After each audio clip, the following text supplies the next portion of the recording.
को prime minister बनाए पाकिस्तान का। डूबते जहाज का कप्तान बना रहे हो। तो क्या करोगे? जल्दी डुबाएंगे। क्या चेंज करोगे? उसका देश ही चेंज करेंगे। दो देश पाकिस्तान और इंडिया एक ही टाइम पे अलग हुए थे। दो ने डेढ़ बोलिए, डेढ़। वो आधा देश प्रगति क्यों नहीं कर पाया? उन लोग की दुनिया ही अलग है। हम लोग को ना बिल्डिंग चाहिए, फैक्ट्री चाहिए, छोटा मोटा चीज उन सबको थोड़ी चाहिए। ताज होटल में आएंगे और उसका जन्नत में जाएंगे। चाइना से हमें दुश्मनी करनी चाहिए कि दोस्ती? कि दुश्मनी कर कहाँ रहे हम लोग चाइना से? कौन सा घर है जहाँ चाइनीज सामान नहीं है? यूक्रेन और रशिया जो चल रहा है, इंडिया ने रशिया का साथ दिया। खुल के कहते हैं रसिया के दिया था, यूक्रेन का साथ देंगे हम। रसिया ने भी हमारा साथ दिया है। दुनिया उस लेवल पे कि जहाँ पे वर्ल्ड वॉर 3 वगैरह नहीं होगा। थर्ड वर्ल्ड वॉर कब होगा ये पता नहीं, लेकिन फोर्थ वर्ल्ड वॉर हम लोग पत्थर और लाठियों से लड़ेंगे। वॉर गलत है, लोग मरते हैं। कुछ लोग बात से सुनबे नहीं करते, लात देना ही पड़ता है। सेना में आपको भी जाना था ना। आज अगर मौका मिल जाए आज चले जाए, सब चीज छोड़ छाड़ के। क्यों ऐसे?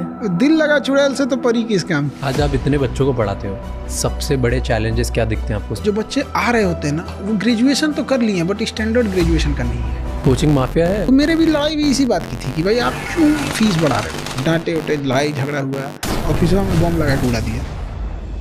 बिहार में क्या है, आज तक क्यों ऐसी कहानियां अभी भी आती है? एक हफ्ते पहले की बात बता रहे हैं। 19 साल का बच्चा आइसक्रीम बेच रहा था। एक आदमी आया का आइसक्रीम दे, कहा भैया पैसा दीजिए। तो हमरा से पैसा मांगेगा, मुंह में गोली बंदूक घुसाया और गोली मार दिया। आज बच्चा क्या करे जिससे वो पैसे कमा सकता है, आगे बढ़ सकता है? लोग अपने सपने पूरे करने के लिए बहुत सैक्रिफाइसेस करते हैं। अपना घर छोड़ के एक नई सिटी में जाते हैं पढ़ने के लिए या बेटर अपॉर्चुनिटीज के लिए। बट नया घर सेट करना ना इतना इजी नहीं होता। इसीलिए शिफ्टिंग के लिए सिर्फ लॉजिस्टिक्स नहीं, एक ट्रस्टेड पार्टनर चाहिए। पोर्टर देता है 100% डैमेज फ्री शिफ्टिंग की गारंटी, वरना 5 लाख रुपए तक वापस। उनकी मल्टी लेयर पैकेजिंग और कन्वीनियंट बुकिंग स्लॉट्स शिफ्टिंग को इजी बना देते हैं। तो अब चाहे आपको इंटरसिटी या इंट्रासिटी शिफ्ट करना हो, तो पोर्टर के साथ लगी सेफ्टी की शर्त।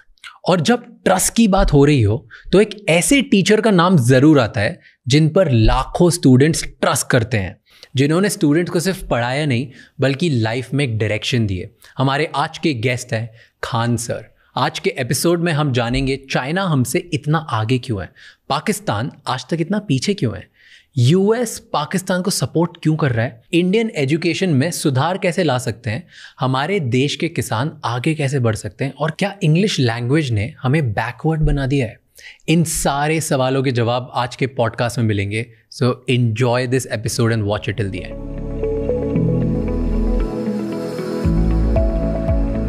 आज़ाद होने के बाद जब अपनी सिचुएशन थी, 1950 के आसपास बात कर रहा हूँ मैं, 47 के बाद, उस टाइम पे चाइना की भी लगभग ऐसी सिचुएशन थी और शायद और ही गया गुजरा था। पर आज चाइना हमसे बहुत आगे दुनिया पर राज करेगा आने वाला फ्यूचर वर्ल्ड फ्यूचर चाइना का है। वो झूठा बात नहीं बोलता है कि हम विश्व गुरु हैं। ना हमारे यहाँ कोई काम की यूनिवर्सिटी जो वर्ल्ड लेवल में हम कह सके, ना कोई इंजीनियरिंग कॉलेज। ड्रोन तो बना नहीं पा रहे हैं, दूल्हा का ड्रोन बनाने वाला चाइना से आ रहा है, जबकि युद्ध ड्रोन पे चला जा चुका है। तो हम लोग फॉल्स ईगो में हम लोग नहीं जी रहे, हम लोग जी रहे हैं। चाइना ऐसा नहीं करता है। आगे निकल क्यों गया चाइना? एक होता है रियलिस्टिक सोच, एक होता है आपका आइडियोलॉजिकल, काश ऐसा होता, दुनिया ऐसी होती। तो हम लोग उसमें जी रहे हैं। और चाइना रियलिस्टिक है, भाई सड़क बनेगी बनेगी, काम खत्म। अब हम लोग को क्या है कि इंग्लिश थोपिए। इंग्लिश थोपने के चक्कर में 70% स्टूडेंट की जो नॉलेज है, जो वर्क फोर्स है, जो उसका टाइमिंग, वो इंग्लिश में चला गया। यूपी बिहार झारखंड के बच्चे जो एक मेजर पॉपुलेशन को होल्ड करते हैं, हरियाणा से लेके आप उस नॉर्थ बेल्ट को ही पूरा पकड़ लीजिए, इतने लेबोरियस बच्चे हैं। बट क्या प्रॉब्लम क्या है कि उनके पास पैसे की प्रॉब्लम्स है। पैसे की प्रॉब्लम होने की वजह से अच्छे स्कूल नहीं है, और अच्छे स्कूल ना होने की वजह से उनका इंग्लिश पे कमांड अच्छा नहीं है। अब वो अपने आप को लो फील कर रहे हैं बिना मतलब का। हम भी इंग्लिश मीडियम में मेरे घर वाले पढ़ाएं, 12-13 साल इंग्लिश मीडियम में पढ़ाएं। हम एक ही चीज़ सीखे, मे आई गो टू ड्रिंक वाटर। उसके बाद कुछ बुझाया ही नहीं हमको। यहाँ 1970 के आसपास में चाइना में माओ जब जेडोंग आए थे, उन्होंने कहा कि भाड़ में जाए तुम्हारा अंग्रेजी, मंडारिन भाषा बोलो, उसी में सीखेंगे। आज आप देखिए वहाँ का प्राइम मिनिस्टर को भी इंग्लिश उतना अच्छा से नहीं आता है, प्रेसिडेंट को भी नहीं आता है। तो क्या दिक्कत है? क्या बराक ओबामा को हिंदी आती है? नहीं। तो मोदी को इंग्लिश नहीं आएगी तो क्या दिक्कत है? आप बोलिए तो एक ट्रांसलेटर रख लिया जाएगा आपको, जहां जरूरत पड़ेगी उसकी। तो जो ब्रेन वर्क होना चाहिए था मेन काम पर, वो हट गया। और ये चाइना में नहीं हुआ। चाइना में नहीं हुआ। आपको चाइना में आप टॉप लेवल की बात करें, चाइनीज बोलेगा वहाँ। उसने टेक्नोलॉजी लगा ली, रियल टाइम कन्वर्टर लगा दिया आपको, वो तुरंत आप कान में लगाए रहिए, आप बोलिएगा तुरंत कन्वर्ट करके बता देगा। टेक्नोलॉजी है कि नहीं वहाँ पे। तो एक चाइना में ये। दूसरा, चाइना में एक चीज़ हम देखें कि जो फैक्ट्रीज वगैरह है उसके अंदर जो वर्किंग हो रही है वो फीमेल देख रही है ज़्यादातर फैक्ट्रीज में फीमेल।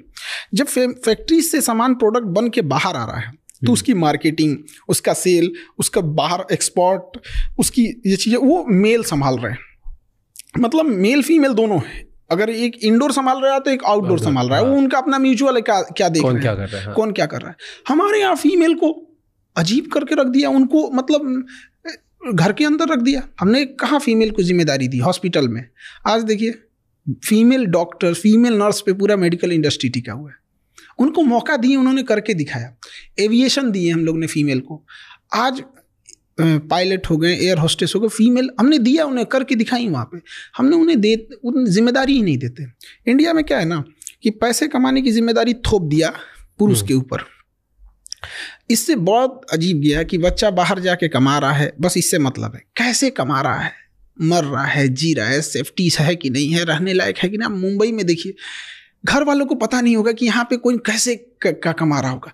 आप बीच पे जाके देखिए, कोई छोटी मोटी दुकानें लगा के बेच रहा है, रात भर बेचारा कुछ कस्टमर आ जाए यहाँ पे। घर वालों को क्या चिंता है, पुरुष है, बेटा है, कमा के लाएगा यहाँ पर। और घर की इज्जत की जिम्मेदारी औरतों को दे दिया।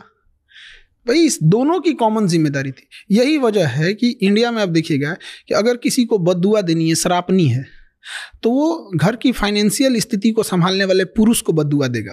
तुम्हारे पिताजी को नौकरी छूट जाए, भाई ये हो जाए। और अगर उसको इज्जत डाउन करनी यानी गाली देना है तो किसी पुरुष को गाली नहीं देगा, और महिला को देगा। हम लोग महिला सशक्तिकरण की बात करते हैं और शर्म आनी चाहिए, दो पुरुषों की लड़ाई में भी गालियां एक औरत ही सुन रही है। वो कहाँ से सशक्तिकरण हो, जिस लड़ाई में वो है भी नहीं उसमें भी उसको गाली दे रहा है सब। तो चाइना में ये सब नहीं है। वहाँ पे फीमेल पार्टिसिपेशन भी बहुत अच्छा है। वहाँ के स्टूडेंट्स में कुछ अलग है। वहाँ पे स्टूडेंट्स यूनिवर्सिटीज या एजुकेशन वहाँ कोचिंग नहीं है, वहाँ कोचिंग वगैरह नहीं। रियली? वहाँ गवर्नमेंट स्कूल, स्कूलिंग सिस्टम एक, वन नेशन वन एजुकेशन। हमारे यहाँ वन नेशन वन इलेक्शन बोला जा रहा है। कभी एजुकेशन पे भी बात कर लो यार। अच्छा, हम लोग की क्या जरूरत है? हम लोग खुद अपने आप से पूछते हैं कभी कभी कि हम लोग की जरूरत क्या है कोचिंग वालों की? क्योंकि स्कूल ने अच्छा नहीं पढ़ाया है। अदरवाइज में तभी तो आया है मेरे पास। ऐसा भी तो हो सकता है जैसे स्कूल में उसने पढ़ाई कंप्लीट कर दी, कॉलेज कंप्लीट कर दिया, तब हमारे पास आया। ऐसा भी तो हो सकता था कि हमने पढ़ा दिया फिर वो स्कूल में जाए। हम लोग पढ़ा देंगे ना तो स्कूल के वालों को कहेगा निकलिए, अब आप लोग निकलिए, बहुत पीछे हैं लोग। तो स्कूलिंग सिस्टम अगर अच्छी होती हम लोग की ज़रूरत ही नहीं पड़ती। चाइना में एजुकेशन सिस्टम एक जैसा है, इंडिया में भी अमीर हो या गरीब पढ़ाई एक जैसी होनी चाहिए, मेडिकल एक जैसा होना चाहिए। बट यही दुर्भाग्य है इंडिया में, अमीर की पढ़ाई अलग है, गरीब की पढ़ाई अलग है। और उसके बाद दोनों पढ़ के समाज में आएंगे तो अमीर लोग कहेंगे कि ये ऐसे किया वैसे किया। क्या बात की है, एक का पैर तोड़ दिए और एक को खिला पिला के अच्छा किए, उसके बाद दोनों को सेम रेस में दौड़ा रहे हैं। अमीर का हॉस्पिटल अलग है, गरीब का हॉस्पिटल अलग है। अमीर अभी आएगा, उसको MRI जांच ये सब हो जाएगी। गरीब के लिए 2 महीना का लाइन लगाना पड़ेगा। अगर पहुंच है, पैसा है, लिंक है, सुबह चाहिएगा, शाम में एम्स में नंबर आ जाएगा। कुछ पैरवी नहीं है तो अगर आपको किसी पेशेंट को फर्स्ट स्टेज में कैंसर पकड़ा गया, अगर कोई पहुंच पैरवी नहीं है ना, तो उसका नंबर आते आते वो 4th स्टेज में चला जाएगा। तो डॉक्टर कहेगा आप सेवा कीजिए। तो हमने कहाँ भारत को कितने पार्टीशन में बांट रखा है, गरीबी के आधार पर, जातियों के आधार पर, स्टेट के आधार पर। समझ में नहीं आता इसको, मतलब कहाँ से इसको सुधारा जाए। तो जैसे 2021 में चाइना के प्रेसिडेंट ने, मैं देख रहा था, शायद प्राइवेट ट्यूटरिंग बैन कर दी थी। इंडिया में भी अगर ऐसा हो जाए तो फिर वहाँ पे एक मजबूरी है कि वो ये सिस्टम वहाँ पे थोड़ा सा अलग है, क्योंकि हम लोग डेमोक्रेसी में हैं, वो लोग डेमोक्रेसी नहीं है, वो साम्यवादी है, कम्युनिस्ट हैं। वहाँ पे कम्युनिस्ट में क्या होता है ना कि सब चीज़ें, वहाँ देश का कंसेप्ट नहीं होता है, वहाँ पार्टी का कंसेप्ट होता है। तो अगर वहाँ हम right to freedom of speech दे देंगे ना तो उनका वो वाला सिस्टम खराब हो जाएगा। इस वजह से वो इस सब चीज़ों को रोकता है। और इंडिया में नैरेटिव सेट किया जाता है कि ऐसा चाइना में है, बोलने की आज़ादी नहीं है, ये नहीं है, वो नहीं है। जो चाइना एक बार घूम के आए, वहाँ पता करके आए, उनका अपना सोशल मीडिया है। लेकिन इस पे कंट्रोल भी ज़रूरी है। ऐसा नहीं कह रहे हैं कि एकदम ख़त्म कर देना या एकदम इंडिया मतलब छूट दे देना, इसका बहुत मिसयूज़ भी है। बांग्लादेश में तख्ता पलट करके शेख हसीना को छोड़ना पड़ा, केवल सोशल मीडिया की वजह से गया था। उसका श्रीलंका क्यों बर्बाद हुआ? फेसबुक की वजह से। मतलब फेसबुक, श्रीलंका जो क्राइसिस रही थी उसमें सबसे बड़ा कारण फेसबुक है। कैसे? दोनों, पहले बांग्लादेश बताओ फिर श्रीलंका बताओ। पहले श्रीलंका था, फिर उसमें क्या हुआ ना कि किसी भी चीज़ को अगर आप नैरेटिव सेट करना चाह रहे हैं तो धीरे धीरे नैरेटिव वो सेट करते जाएगा। एक माइंड, एक कंट्रोल करने वाला चीज़ है। जैसे एक सिंपल सी बात बताते हैं, यूट्यूब, फेसबुक, ट्विटर ये हमारा है नहीं। अब हमारा नहीं है तो अभी एक छोटा सा जो ज्वलंत एग्जाम्पल देखिए आप, गाजा और फिलिस्तीन में, और हमारे यहाँ कश्मीर में इशू देखिए। कश्मीर में इतनी ज़्यादा इंसर्जेंसी है, वहाँ पे एक टेररिस्ट मारा जाएगा ना, पूरे ग्लोबल मीडिया में दिखाया जाएगा। और गाजा में 60,000 लोग मरे हैं, जिसमें ज़्यादातर महिलाएं और बच्चे हैं। आपको वीडियो ढूंढने को मिलेगा? नहीं मिलेगा। न्यूज़ देखने को मिलेगा? नहीं मिलेगा। केवल टूटा हुआ घर देखने को मिलेगा। रीज़न क्या है? They control them. और हम लोग अगर कश्मीर में कर देते हैं तो ह्यूमन राइट का वायलेशन हो जाता है। ये ह्यूमन राइट की पार्ट सिखाते हैं सब हमको, ये सफ़ेद मुर्गा सब यूरोप में बैठ के जलियांवाला बाग में गोली चला के मारे थे सब। ये चुट्टा हम लोग को ह्यूमन राइट सिखाते हैं सब। जिस समय ये लोग जानवरों की तरह ज़िंदगी जी रहे थे ना, हमारे यहाँ वसुधैव कुटुंबकम चल रहा था। जिस समय दुनिया में केवल लूट खसोट मची थी ना, पारसी लोगों को खुद ईरान से भगा दिया गया था ना, तो हमारे यहाँ गुजरात और महाराष्ट्र में उन्हें रहने के लिए शरण दिया गया था। तो हम लोग को ये ज्ञान दे रहे हैं सब। तो सोशल मीडिया को हम लोग अनकंट्रोल करें। We are not digital India, we are digital user. हमारे पास डिजिटल इंडिया हम लोग बोलते हैं उसको, क्या है हमारा? यूट्यूब हमारा है, फेसबुक हमारा। आज अगर यूट्यूब, गूगल कह देता है कि आपको अपने जीमेल बना रहे हैं, हर जीमेल का 1 साल का चलाने का हमको 10 रुपये चाहिए, हमें देना पड़ेगा, सब बंद हो जाएगा, एंड्रॉयड उसका हो जाएगा। तो चाइना ने कहा कि we are not digital China, we are not digital user. उसने अपना बना लिया। तो इसको अलग नैरेटिव दिखा रहे हैं कि हमें से कोई सवाल ना पूछे। देखो चाइना का अपना ट्विटर, बट ठीक किया उसने, किया अपना, उसका अपना है ना, उसने चलाने पे बैन नहीं लगाया है, अपना चलाओ। क्या उसकी भाई यूट्यूब नहीं है? उसका अपना है, बाइडू है उसका, वीचैट है उसका, सब कुछ है उसका अपना। हम लोग का एक चीज डिजिटल में बहुत अच्छा हुआ, पेमेंट सिस्टम, यूपीआई, वो बहुत बेहतरीन है। पूरी दुनिया में वैसा नहीं है, बाकी जगहों पे हम लोग का उतना अच्छा नहीं है। तो श्रीलंका में क्या हुआ? श्रीलंका में कम्युनल राइट्स को बहुत बढ़ावा दिया गया। फेसबुक ने बहुत ज़्यादा धार्मिक चीज़ों को बढ़ा के दिखाया, जिस वजह से अनस्टेबिलिटी आने लगी थी वहाँ पे, और एंटी गवर्नमेंट, एंटी एस्टेब्लिश भावनाएं बहुत भड़कने लगी थी, श्रीलंका को तबाह करने लगा। और इसी बीच में जब इकोनॉमिकल क्राइसिस आती है और पहले से एंटी एस्टेब्लिशमेंट माइंडसेट है, तो फिर पूरा सिस्टम कोलैप्स कर जाता है। बांग्लादेश में भी यही हुआ था। अचानक से लोग सड़कों पे 50,000 लोग कैसे आ गए? वो टेलीग्राम पे चल रहा था पहले से, और टेलीग्राम पे कंट्रोल नहीं है गवर्नमेंट का। आज देखिए, किसी के टेलीग्राम पे किसी के प्राइवेट वीडियोस को भेज के उसे ब्लैकमेल कर सकता है कोई भी। एआई आ गया है, अब तो किसी का कुछ भी बना, सर हटाइए, लगा दीजिए कुछ। हमारे आपकी बात हो रही है, यहाँ किसी फेमस सेलिब्रिटी का या किसी पॉलिटिशियन का चेहरा हटा के डब कर दीजिए। अच्छा, एक बात, हम चाइना इंडिया की बात कर रहे थे। चाइना से हमें दुश्मनी करनी चाहिए कि दोस्ती?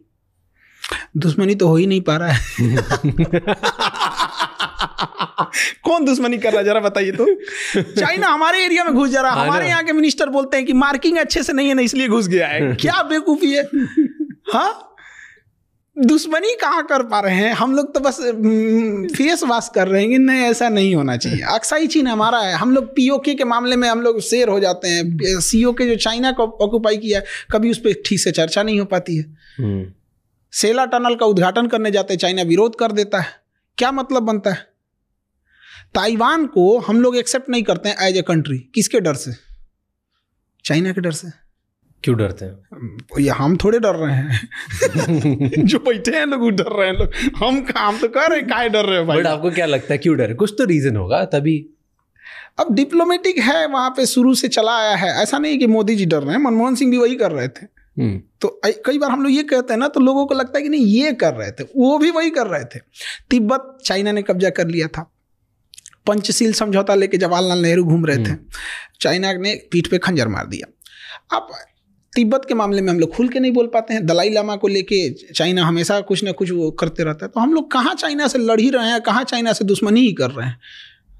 बट कर सकते हैं हम, क्यों नहीं कर सकते? उतना होना चाहिए ना। हमारी इकोनॉमी उनकी इकोनॉमी में जमीन आसमान का अंतर। तो हम लोग ना फेंकने में नीरज चोपड़ा से आगे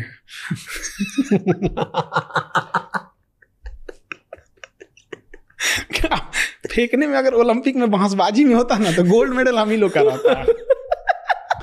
वो कोई छीन ही नहीं सकता था, आदमी टेंशन फ्री होता, चल भाई ओलंपिक में एक तो अपना फिक्स है, हमसे ज्यादा कौन फेंकेगा। अजीब अजीब हाल है, इकोनॉमी की हालत दुर्दशा है। इंडस्ट्रियलाइजेशन अब कहाँ चला गया किसी को मतलब ही नहीं होती है।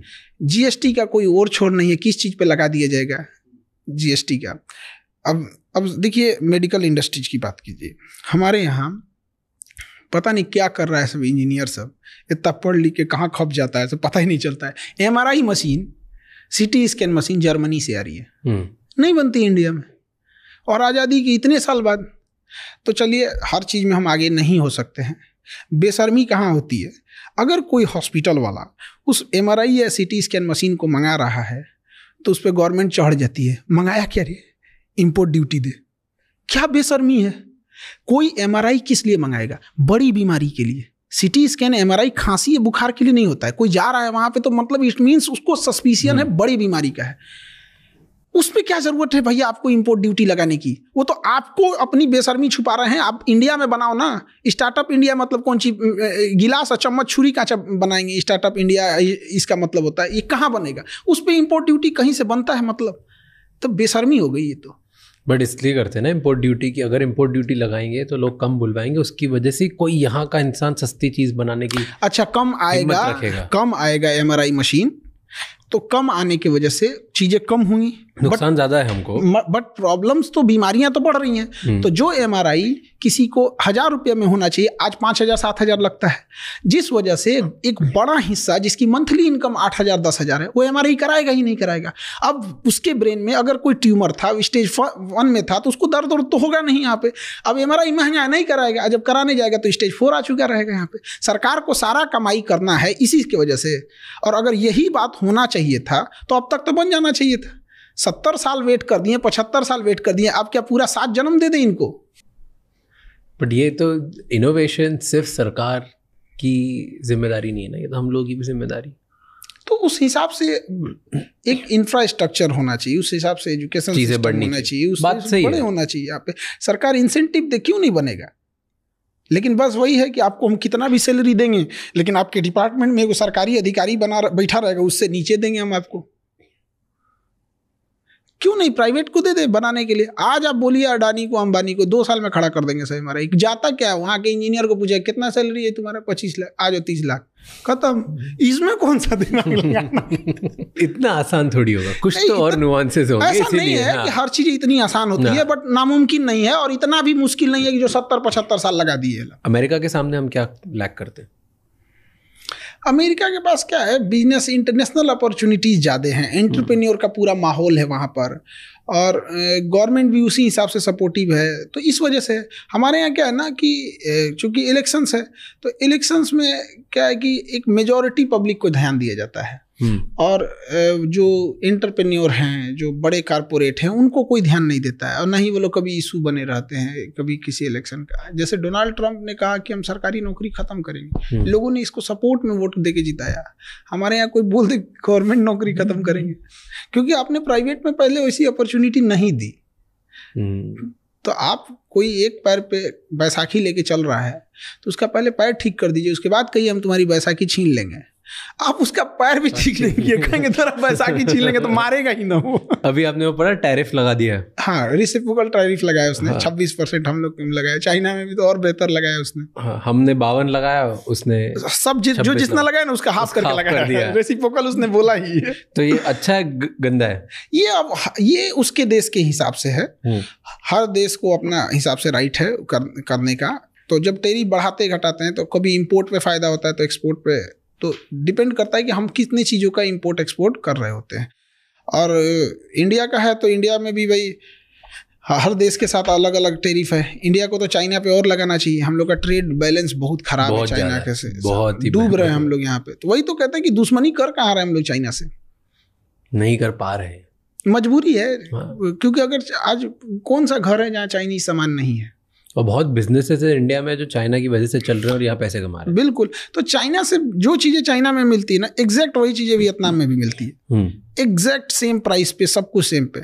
हमको ये नहीं समझ में आता है कि इंडिया वियतनाम से प्रीफर करे। एटलीस्ट वियतनाम चाइना का दुश्मन है, उसी को मजबूत कर दे। नहीं यार, इतनी टेक्नोलॉजी नहीं है वियतनाम में इस लेवल की, जो कुछ भी मटेरियल बुलवाना हो तो ऐसा नहीं है कि हम लोग जैसे चाइना को अगर हम लोग रिप्लेसमेंट के तौर पे देखा जाए तो कुछ साउथ एशिया की कंट्रीज हैं, बट क्या है ना कि हमने ऑप्शन ही नहीं दिया किसी को। जब आप ऑप्शन नहीं देंगे तो अपडेट नहीं होगा, मार्केट नहीं होगी। किसी होटल में कस्टमर ही कम आएंगे तो कितनी वेराइटीज रखेगा। तो कस्टमर पहले, अब वो तो चिकन और एग वाली मुर्गी पहले आया कि अंडा पहले आया, तो थोड़ा थोड़ा हम लोग को उधर जाना चाहिए उस एरिया में। बट चाइना का कुछ जरूरत से ज्यादा डिपेंडेंसी है। बट चाइना का और अमेरिका का अभी क्या 36 का आंकड़ा चल रहा है, देखा? हाँ, दोनों अपने अपने, वो एक सुपर पावर बना हुआ है, इसका कहना है हम बनेंगे, तो टसल है भयंकर। और अभी अमेरिका ने जितना टैरिफ लगाया चाइना ने उतना ही वापस लगा दिया, वो देखा? वो चाइना का ये चीज बहुत अच्छा लगता है। वहां पे आप उसको कुछ भी कीजिएगा वो दबाव देगा। वो देश, उसके यहाँ पॉलिटिक्स नहीं है, उसके यहाँ देश है, वो तुरंत लगा देगा। हम लोग नहीं लगा सकते, मजबूरी भी है। हम लोग किसी को ब्लेम नहीं कर सकते। किसके दम पे कूदिएगा? ना इंडस्ट्रियलाइजेशन है, ना इकोनॉमी है उस हिसाब से। क्योंकि अमेरिका को, केवल अमेरिका पावरफुल नहीं ना, हर जगह पावर रखता है। वर्ल्ड बैंक से फंडिंग रोक देगा, हमारे लोन रोक देगा, IMF हो गए या वर्ल्ड बैंक हो गए, यूरोपीय यूनियन से दबाव बनवा देगा। कुछ नासा और इसरो के बीच का कोई कॉन्ट्रैक्ट होगा उसको रुकवा देगा, डिले करा देगा। हर जगह UN में 4-5 मुद्दा फंसा देगा। कुछ नहीं करेगा तो अमेरिका को उठा के पाकिस्तान को एक लेटेस्ट हथियार देगा, ले तुम F-18 ले। तो हम लोग को बहुत बैलेंस करके चलना पड़ता है। और चाइना और जितने बड़े देश हैं ना, उनकी एक खासियत होती है, हर देश का एक दुश्मन को वो पाल के रखते हैं। चाइना जो है, अमेरिका ज्यादा कूदेंगे ना, चाइना उठाएगा नॉर्थ कोरिया, वो पगला को कुछ हथियार और पैसा दे देगा, उधर 4-5 मिसाइल मार देगा, उधर तुम उलझे रहो। उसको कुछ नहीं जाता है, गिरेगा तो कहे हो जापान पे गिर गया, कोई बात नहीं, जो करना है कर लेना। उसको क्या जाता है? उसको अपने क्लोज इकोनॉमी, उसके यहाँ कोरोना के मरीज मिले थे सब, सुबह में 8 शाम में सबको मार दिया। उसका क्या जा रहा है? डिक्टेटरशिप देखना है तो वहां देखिए। उसने, अमेरिका ने कहा कि क्या करे इस इंसान का, इस तो पागल किया है। तो उसने क्या किया कि कहा कि नॉर्थ कोरिया में ना डेमोक्रेसी नहीं है, यहाँ इलेक्शन होना चाहिए। किंग जोंग कहा, कौन बोला ये? बाइडेन बोला है। उसने कहा कि अगले महीने इलेक्शन कराओ। 100% वोट पड़ा उसको, किंग जोंग को 100%। जो वोट नहीं देता ना, एब्सेंट भी होता, उसको मार देता ये। 100% वोट पड़ा। अब अमेरिका कह रहा है कि ये इलेक्शन अच्छा नहीं हुआ है। कह रहा तू अपने यहाँ का इलेक्शन देख, तुम्हारे यहाँ के इलेक्शन कमीशन से कराएंगे अपना इलेक्शन। तो हर बड़े देश यही करते हैं। अब जैसे सऊदी अरब है, ज्यादा कूदेंगे, ईरान ज्यादा कूदेंगे, इजराइल को कह गया 2-4 पुरान बम है, एक्सपायरी डेट पास है, मार दे, क्या करेंगे लोग? कुछ नहीं। तो अरब को कंट्रोल करने के लिए अमेरिका के पास इजराइल है, इंडिया को कंट्रोल करने के लिए पाकिस्तान है, चाइना को कंट्रोल करने के लिए इंडिया है, रसिया को खुद डायरेक्ट कंट्रोल करता है। तो हम लोग ज्यादा नहीं ना उड़ सकते हैं, डिपेंडेंट नहीं है। चाइना क्या कर लीजिएगा? अब चाइना को कैसे कंट्रोल करना पड़ेगा? उसको खूब से खूब करेगा, इंडिया को क्या देगा? ज्यादा हथियार देने लगेगा। चाइना का तो देना उसको, इंडिया किसी का नहीं सुनता है। फिर उसको ये भी देखना है ना कि चाइना के बाद हमें इंडिया को ही कंट्रोल करना है, क्योंकि थर्ड हम ही लोग हैं। तो अगर चाइना और अमेरिका कभी लड़ेंगे ही ना, बड़े लोग नहीं लड़ते। ताइवान को लेके उनके बीच में गर्मागर्मी हो गई थी ना, वो तो होते रहता है। धीरे धीरे उसको ऐसा कैप्चर करेगा, बढ़िया से माहौल देखता है। जैसे 1962 में जब हमारे यहाँ वार हुआ था, रसिया हमें बचाने नहीं आया था, बचा भी नहीं पाता, क्योंकि चाइना वो उस माहौल को तलाश रहा था कि 1960 में हम लोग का पंचशील समझौता खत्म हो गया था। वो सोच रहा था कि ऐसा टाइम आए ना जहाँ वर्ल्ड उलझी हुई हो। उसी समय क्यूबन मिसाइल क्राइसिस हुआ था। ऐसा लग रहा था कि अमेरिका और रसिया में परमाणु युद्ध आज हो जाएगा कि शाम में होगा कि सुबह होगा, कुछ नहीं पता, मार दिया 62 में आ जाओ। यहाँ पे अमेरिका करा, हमको क्या पता भाई, रसिया करा हमको। तो ऐसा कहीं ना कहीं जब टाइम आएगा तो चाइना और अमेरिका और रसिया एकदम आमने सामने होंगे, उसी समय ताइवान को लेके चला जाएगा और रसिया भी कहेगा लेके जा, इधर लेके जा, क्योंकि कुछ ना कुछ डाइवर्जन अमेरिका ताइवान को बचाने के लिए पक्का करेगा वहाँ। अब इसीलिए चाइना को देखिएगा हमेशा कुछ ना कुछ गड़बड़ सड़बड़ करते रहता है ताइवान में। हाँ। वो पाथ तलाश रहा है कि कहाँ कहाँ से एंट्री करेंगे, क्या करेंगे, वो ड्रिल कर रहा है, ड्रिल। और किसी दिन ड्रिल के नाम पे अनाउंस करेगा this is not drill, now this is वो ले लेगा ताइवान। हाँ, दब लेगा। लेकिन जिस समय रसिया और अमेरिका बिजी रहेंगे वो ताइवान की ओर जाएगा। बट अगर हम मैप में देखेंगे तो ताइवान एकदम फार ईस्ट है, तो इसे अपनी हैवी मिलिट्री, एयरफोर्स, नेवी को ताइवान की ओर ढकेलना पड़ेगा। एग्जैक्ट वही टाइम होगा हम लोग कश्मीर के लिए अक्साई चीन पे चढ़ जाए। बट हम थोड़ी करेंगे, अब ये तो मोदी जी बताएंगे। पर हम नहीं करेंगे ना, क्योंकि यही खराबी लगती है। आपके पास है वहां पे, हमारी सेना लड़ सकती है, पर इंडिया आगे बढ़ के कभी भी ना लेता है ना अटैक करता है, कुछ नहीं करता। हमारी फिलॉसफी नहीं है, 70 साल से देख लो आप, कुछ भी नहीं, हमारी ये फिलॉसफी मानते ही नहीं हमें। फिलॉसफी चेंज करने की जरूरत है। पब्लिक जब प्रेशर लगाएगी तो पब्लिक को ये सब चीज़ों से मतलब ही नहीं रहता है। वो सब लोग को अपनी आप, हमारा जात ठीक है, हमारा धर्म ठीक है, हमारी राजनीतिक पार्टी ठीक है, माइंडसेट बहुत ख़राब होता है। नेशनल इंटरेस्ट देखना चाहिए। तो यही मौका है, नहीं तो चुपचाप देखेंगे ताइवान ले लिया, कि ताइवान ले लेगा उसके बाद चाइना फिर नहीं रुकेगा। ताइवान लेने के बाद तो खत्म, बेलगाम घोड़ा। क्योंकि वो सेमीकंडक्टर, सिलिकॉन शील्ड उसको रोक के रखा है। और दूसरा उसके बाद क्या है ना कि इसका इंटरनल इशू खत्म हो जाएगा चाइना का। ताइवान लेने के बाद इंटरनल खत्म हो जाएगा, फिर वो केवल और केवल फोकस्ड हो जाएगा एक्सटर्नल पे। और कुछ भी कर ले चाइना, अमेरिका ताइवान को बचाने के लिए एटॉमिक वार नहीं ना करेगा। और चाइना का तो कोई लिमिट नहीं है, उसको तो हर हाल में वो चाहिए ही चाहिए, वहाँ पे ले ही जाएगा वहाँ पे। तो ये फ्यूचर आपको लगता है कि होना ही? हाँ, बस हम लोग बस ये देखना यूरोप कितना अनस्टेबल रहता है। जैसे बीच में ये फिलिस्तीन और गाजा वाला ना उठ गया, वरना यूक्रेन और रशिया ज्यादा उलझे रहता तो निपटा देता इधर ही। यूक्रेन और रशिया जो चल रहा है उसमें आपको लगता है कि इंडिया ने चुप रह के रशिया का साथ दिया? तो हम खुल के कहते हैं रसिया के दिया था, यूक्रेन का साथ देंगे हम? क्या किया हमारे लिए? बिना मतलब का आएंगे साथ, कुछ नहीं, सूरजमुखी का फूल भेज दिए, 2-4 को रिफाइंड तेल भेज दिए तो हम आपका साथ दे देंगे। रखे रहो अपन रिफाइंड तेल, हम ब्राजील से मंगा लेंगे। यहाँ खुल के बोलते हैं रसिया का साथ दिए हैं, रसिया ने भी हमारा साथ दिया है, चाहे यूएन में वीटो का मामला हो। इसमें खुल छुपा उपा के कौन सा बात करना? अब हम लोग कोई डिप्लोमेटिक पोस्ट पे थोड़े बैठे हैं कि लोग हमसे पूछेगा हाँ साथ दिए हैं। अमेरिका खुल के कहता है ना कि वो इजराइल का साथ दिया है, अमेरिका खुल के कहता है कि वो यूक्रेन का साथ दिया है। हम क्यों मोए मोए करें? हम भी दिए हैं, बट बोलते नहीं ना हम खुल के। हाँ, नहीं बोलते हैं, हमारी कुछ मजबूरी, क्योंकि यूरोपीय यूनियन है सब और उधर अमेरिका है, पूरा वर्ल्ड एक साइड से हो गए हैं सब यहाँ, और हम लोग थोड़ा सा इसमें। आपको लगता है यूक्रेन और रशिया में कौन सही है? रसिया। क्यों? आप मेरे दुश्मन को मेरे सिधाने ले आके बैठाइएगा, हम क्या करेंगे? विरोध करेगा कि नहीं करेगा? ऑब्वियस बात है। नाटो का आर्टिकल 5 कहता है कि नाटो की कोई भी कंट्री रहेगी वहां नाटो की आर्मी की पूरी डायरेक्ट एक्सेसिबिलिटी रहेगी। अब बैठा के वहां ले आएंगे रसिया को, भाई तुम्हें डेवलप करना है करो। यूरोपीय यूनियन में गया, कहाँ इसने अटैक किया है? बिना मतलब का उसको कहाँ से जाएगा? और नाटो का मतलब क्या बनता है आज के डेट में, जब वर्ल्ड यूएनओ हाई है, यूएनओ कहता है कि हम थर्ड वर्ल्ड वार होने नहीं देंगे। ये 32 कंट्री मिलके कहते हैं अगर हमारे पे किसी ने मारा हम सबको मिलके मारेंगे। क्या मतलब बनता है? नाटो का तो होना ही नहीं चाहिए दुनिया में।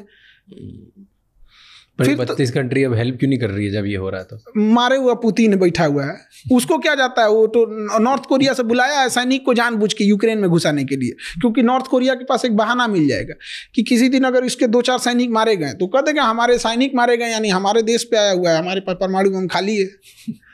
वो जानबूझ के लाया ना कि उसके पास एक और फ्रंट खुला रहे। और जब से ट्रम्प आए हैं तब से तो यूक्रेन और कमजोर हो गया। क्यों? वो तो जो वीडियो आया उसमें भी उसने क्लियर ही कर दिया दुनिया में, जबकि अमेरिका तो साथ दे रहा था यूक्रेन का। बिल्कुल, वो तो सब यूरोप वाला सब साथ ही दे रहे थे सब। तो अब क्या? अब समेट लेगा डोनबास को और ये वाला रीजन को, उसने पहले फ्री इंडिपेंडेंट स्टेट घोषित कराएगा और उसके बाद से फिर करा देगा कि भाई मेरी इकोनॉमी उतनी अच्छी नहीं है, हम यूक्रेन से टूट तो गए हैं लेकिन फिर हम रसिया में मर्जर चाहते हैं, रसिया में मर्जर हो जाएगा, जैसे क्रीमिया हुआ वैसे डोनबास हो गया, डोनेस्क हो जाएगा, मर्जर हो जाएगा। और उस एरिया में रसिया ने जितने भी फाइनेंशियल लॉसेज हुए, जितना उसका पैसा खर्च हुआ है, उस एरिया में इतने मिनरल्स हैं, उससे उसकी रिकवरी हो जाएगी।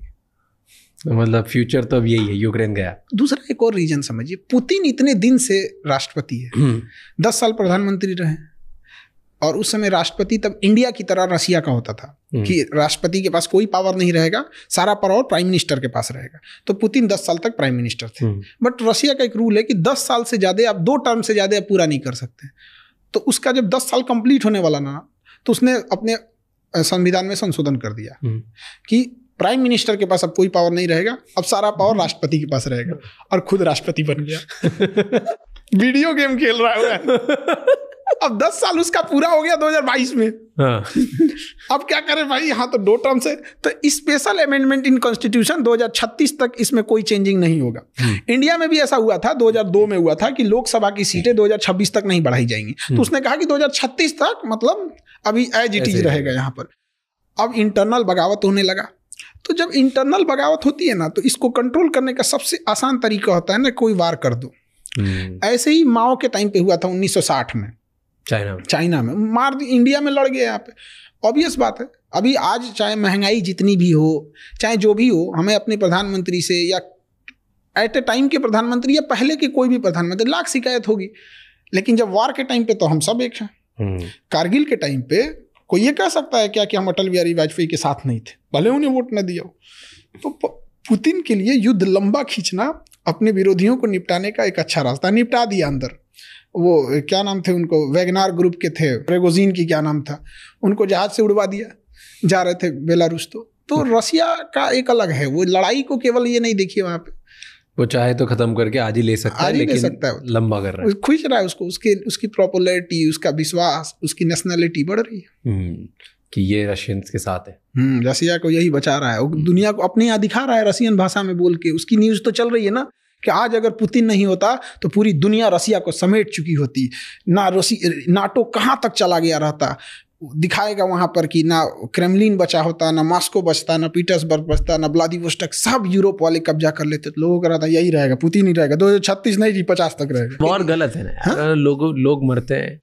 वॉर गलत रहता ना, बांसुरी बजाने वाला कृष्ण कन्हैया महाभारत होने नहीं देते।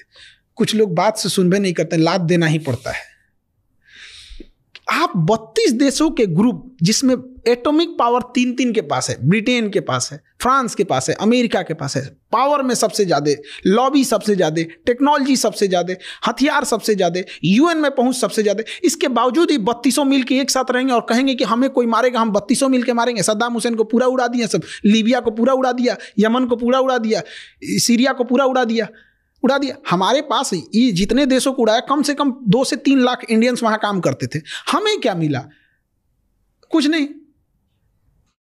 बीच मझधार में छोड़ के अफगानिस्तान को चला गया। अफगानिस्तान में हम लोग के करोड़ों इन्वेस्टमेंट है, सब फंस के रह गए।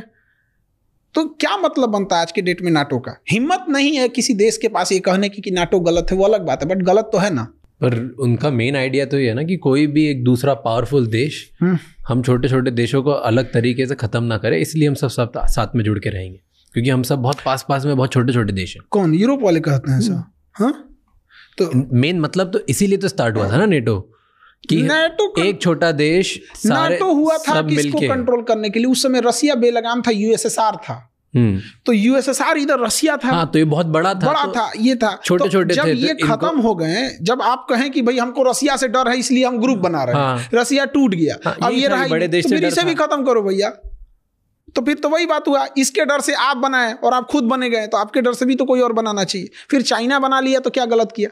चाइना बना ले, नॉर्थ कोरिया बना ले, इराक बना ले, ईरान बना ले, तालिबान मिल के बना ले सब, कि हम 5 पे कोई मारेगा तो हम मार देंगे परमाणु बम। उधर चाइना संशोधन कर दे कि हमारा ईरान एलआई है, हमारा नॉर्थ कोरिया एलआई है, तालिबान हमारा एलआई है, गाजा हमारा एलआई है, किसी पे अगर होगा तो हम अपने एटॉमिक पावर का यूज कर सकते हैं, तो हो गया काम खत्म। तो ये थर्ड वर्ल्ड वॉर किस चीज़ से होगा हमें पता नहीं, लेकिन एक कहावत का एक विद्वान ने कहा था कि थर्ड वर्ल्ड वॉर कब होगा ये पता नहीं, लेकिन 4th वर्ल्ड वॉर हम लोग पत्थर और लाठियों से लड़ेंगे। क्योंकि थर्ड वर्ल्ड वॉर में इतनी तबाही मचाएगा सब कि हम लोग स्टोन होज में चले जाएंगे। लगता है वॉर होगा कि होने नहीं देंगे, नहीं होने देंगे। मतलब अब दुनिया उस लेवल पे कि जहाँ पे वर्ल्ड वॉर 3 वगैरह नहीं होगा। सब हथियार बेचने वाले कंपनी है, सब अंधेरे का डर दिखा के टॉर्च बेचते हैं। थोड़ा बस मुनाफा होना चाहिए बस। करोड़ों की कमाई है। एक जहाज बेच देंगे सब, एक अपाची हेलीकॉप्टर में 6,000 करोड़ का। यहाँ पता चला 10 जिला मिल के खेती करेगा तो 6,000 करोड़ कभी ना कमा पाए। वहाँ एक हेलीकॉप्टर बेचा निकल गया। और उसके बाद उसके पास उसका मेंटेनेंस अलग, पायलट की ट्रेनिंग अलग, फिर हथियार खत्म हो गया तो अलग। ये मेरा ही हथियार लगा सकते हो। छोटे छोटे वॉर कराना फायदेमंद होता है उन लोग के लिए। और वो लोग अभी एक स्पेशल फोर्स के ऑफिसर थे जो टेररिस्ट से लड़ते हैं इंडिया में, वो बता रहे थे हमें कि बहुत सारी बड़ी बड़ी वेपन कंपनीज वो आती है हमारे बॉर्डर एरिया में, जो नक्सलाइट्स है और जो हमारे ये मिलिटेंट्स हैं, इनको एडवांस वेपन फ्री में बांट के जाती है ताकि ये अटैक करें। और फिर वो वेपन से, क्योंकि वो एडवांस वेपन के साथ अटैक करती है, फिर आके वो देशों को जाके बेचती है कि यार देखो उनके पास इतने एडवांस है तो आपको भी एडवांस लेने चाहिए, फिर डबल प्राइस में देशों को बेचती है। जिस कंपनी का हथियार किसी टेररिस्ट के पास मिल गया, उस कंपनी के ऊपर जांच होनी चाहिए और उसे इंटरनेशनली ब्लॉक करना चाहिए। International block. जब आतंकवादी इंटरनेशनल हो सकते हैं तो उसके हथियार इंटरनेशनल कैसे नहीं हो गया? तो ये तो कौन ब्लॉक करेगा? अमेरिका वगैरह, उन्हीं पे सारा हथियार है, वही तो बनाते हैं। तो इनके हिसाब से ना, ये किसको आतंकवादी बोलेंगे, किसी को बने। ये मुंबई को उड़ा के गया अजमल कसाब, इजराइल ने उसे आतंकवादी नहीं बोला। क्या बेशर्मी है। क्यों नहीं बोला? कहा कि हम अभी जांच कर रहे हैं, हमारे हिसाब से नहीं हो रहा है। क्या बेशर्मी है। इजराइल इतना पावरफुल क्यों है? सारे देश डरते क्यों? आपने एक वीडियो बनाया इसके ऊपर कि इजराइल से सारे देश डरते हैं। वहां के देश डरते हैं जहाँ खर न पतवार या ऋण प्रधान, कहावत कहा जाता है। उन सबको आता क्या है? अरब वालों को खजूर, ऊंट, तेल खत्म, खेल खत्म। वहां पे लड़ सकते हैं। वहां पे क्या जा रहा है? जिससे लड़ रहा है, अब देखिए सीरिया में कोई राष्ट्रपति नहीं है, उठ के गोलान हाइट कब्जा कर लिया। तो वहाँ के हिसाब से टेक्नोलॉजी है, नो डाउट, देश बहुत आगे है, हर चीज़ में ठीक ठाक है। बट समझिए विदाउट अमेरिका और नाटो के सपोर्ट से वो भी नहीं लड़ा। छोटा सा गाजा है जिसके पास ना अपनी एयरफोर्स है। गाजा का शर्त क्या है कि फिलिस्तीन ना एयरफोर्स रखेगा, ना नेवी रखेगा, ना ही थल सेना रखेगा, ना उसे देश की मान्यता दिया जाएगा। तो उसका कहना है भाई तुम आया है क्या, कहा कि तुम जानो, उसको कुछ रखने ही नहीं देता है। उससे मारने के लिए, उसको मारने के लिए इसे फ्रांस से सपोर्ट लेना पड़ा, अमेरिका से सपोर्ट लेना पड़ा, इससे तो दुनिया भर से सपोर्ट लेना पड़ा। क्यों? उसके पास हथियार खत्म हो गए ना। तो ऐसा क्यों? वो इतनी सी बेल्ट ने इतना, अगर इसको खत्म ही करना है तो जरा से गाजा ने कैसे परेशान कर दिया इनको? एक बिल्डिंग को मारने के लिए आपके पास कम से कम 10 एक्सप्लोसिव उड़ानी पड़ेगी। एक मोहल्ला को उड़ाने के लिए आपके पास एक तो डिपो उड़ जाएगा। पूरी कंप्लीट हथियार किसी को कंप्लीट डेमोलिश करने के लिए तो बनाया नहीं जाता। हथियार आपको आगे एडवांटेज देने के लिए बनाया गया। अब आप उसको कंप्लीट डिमोलिश करने के लिए जाएंगे तो क्या होगा? अब जेसीबी है थोड़े मोड़े खोदने के लिए, आपको ये पूरी शहर को खोदो, पागल हो जाएगा यार, हमको इसलिए बनाया नहीं है यार। वो तो परमाणु बम बनाया गया था कंप्लीट डेमोलिश करने के लिए। तो इनका ग्रुप बहुत तगड़ा है, इजराइल हो गए या नाटो वाले, इनका ग्रुप बहुत तगड़ा है। और ये नाटो वाले आए थे सब वियतनाम में, वियतनाम वाला इतना मार मारा था सबने, इतना मार मारा था सब कि जान बचा के भागे हैं अमेरिका वहां से। 20 साल लड़े थे, कुछ नहीं कर पाए, भगा दिया से वहां पे। क्यों नहीं हो पाया ये? इस वॉर के बारे में मुझे ज्यादा पता नहीं है, बट वियतनाम में अमेरिका वॉर नहीं जीत पाया। नहीं जीत पाया, कभी नहीं जीत पाएंगे वहां पे। देखिए, we can not fight with the geography. ना वो वियतनाम जीत सकते हैं और ना ही अफगानिस्तान जीत सकते हैं। केवल अमेरिका नहीं, रसिया भी तो हार के गया है, कोई नहीं जीत सकता। इवन ब्रिटेन वाले जब हमें गुलाम बनाए थे, लेकिन अफगानिस्तान को आज़ाद कर दिए थे सब। हमारी आज़ादी से पहले म्यांमार को साइड कर दिया सब 1935 के अधिनियम द्वारा 37 में। ज्योग्राफी ऐसी है ना, जैसे अमेरिकन वाले सब जो है ना, जमीन पे नहीं लड़ सकते हैं, वो जमीन पे कभी नहीं लड़ पाएंगे। उनके पास टेक्नोलॉजी है, ऊपर से ड्रोन मार देंगे, हेलीकॉप्टर उतार देंगे, टैंक लेके घुस जाएंगे। लेकिन जहाँ ये काम नहीं आएगा वहाँ क्या करिएगा? अफगानिस्तान में पहाड़ है, वो चुपचाप लेट जाएगा, ड्रोन को पता ही नहीं चलेगा साइड में है, और ड्रोन उड़ेंगे ना तो पास में आकर ले जा यहाँ से। वियतनाम में जंगल है, कुछ काम नहीं आने वाला है वहाँ, वो अंदर अंदर सुरंग खोद के चल दिए सब। तो ज़मीन पे वो नहीं लड़ सकता है, यही है। और ज़मीन पे प्लेन अगर एरिया है तो लड़ लेगा। इराक खाली मिला था, लड़ लिया। अफगानिस्तान 20 साल लड़े थे, वापस गए भी तो इज्जत से नहीं गए। उसने कहा कि 10 दिन का नहीं, हम तुम्हें केवल 5 दिन का टाइम देते हैं। सोचिए, सब छोड़ छुड़ा के चले भागो। आज जिस दिन जा रहा था ना, उस दिन भी मार दिया सब तालिबान वाले। उस दिन भी हमारा अफगानिस्तान से अच्छा रिलेशन है, बट तालिबान से नहीं। तालिबान से तो रिलेशन ही नहीं है, बट नो डाउट इंडिया और अफगानिस्तान बहुत बहुत अच्छा रिलेशन है। हम लोग के मैच जीतने पे अफगानिस्तान वाले खुश हो जाते हैं। पर तालिबान के साथ अभी क्या हो रहा है रिलेशनशिप? अभी तो कोई रिलेशन ही स्टार्ट नहीं है, बट इंडिया को कुछ ना कुछ सोचना पड़ेगा। आपने खुला मैदान छोड़ दिया, वहां से चाइना घुस जाएगा। इलेक्शन कराना चाहिए उन्हें। अगर इलेक्शन के बाद अगर गवर्नमेंट जीत जाती है तो एक बहाना रहता है कि भाई I support the elected government.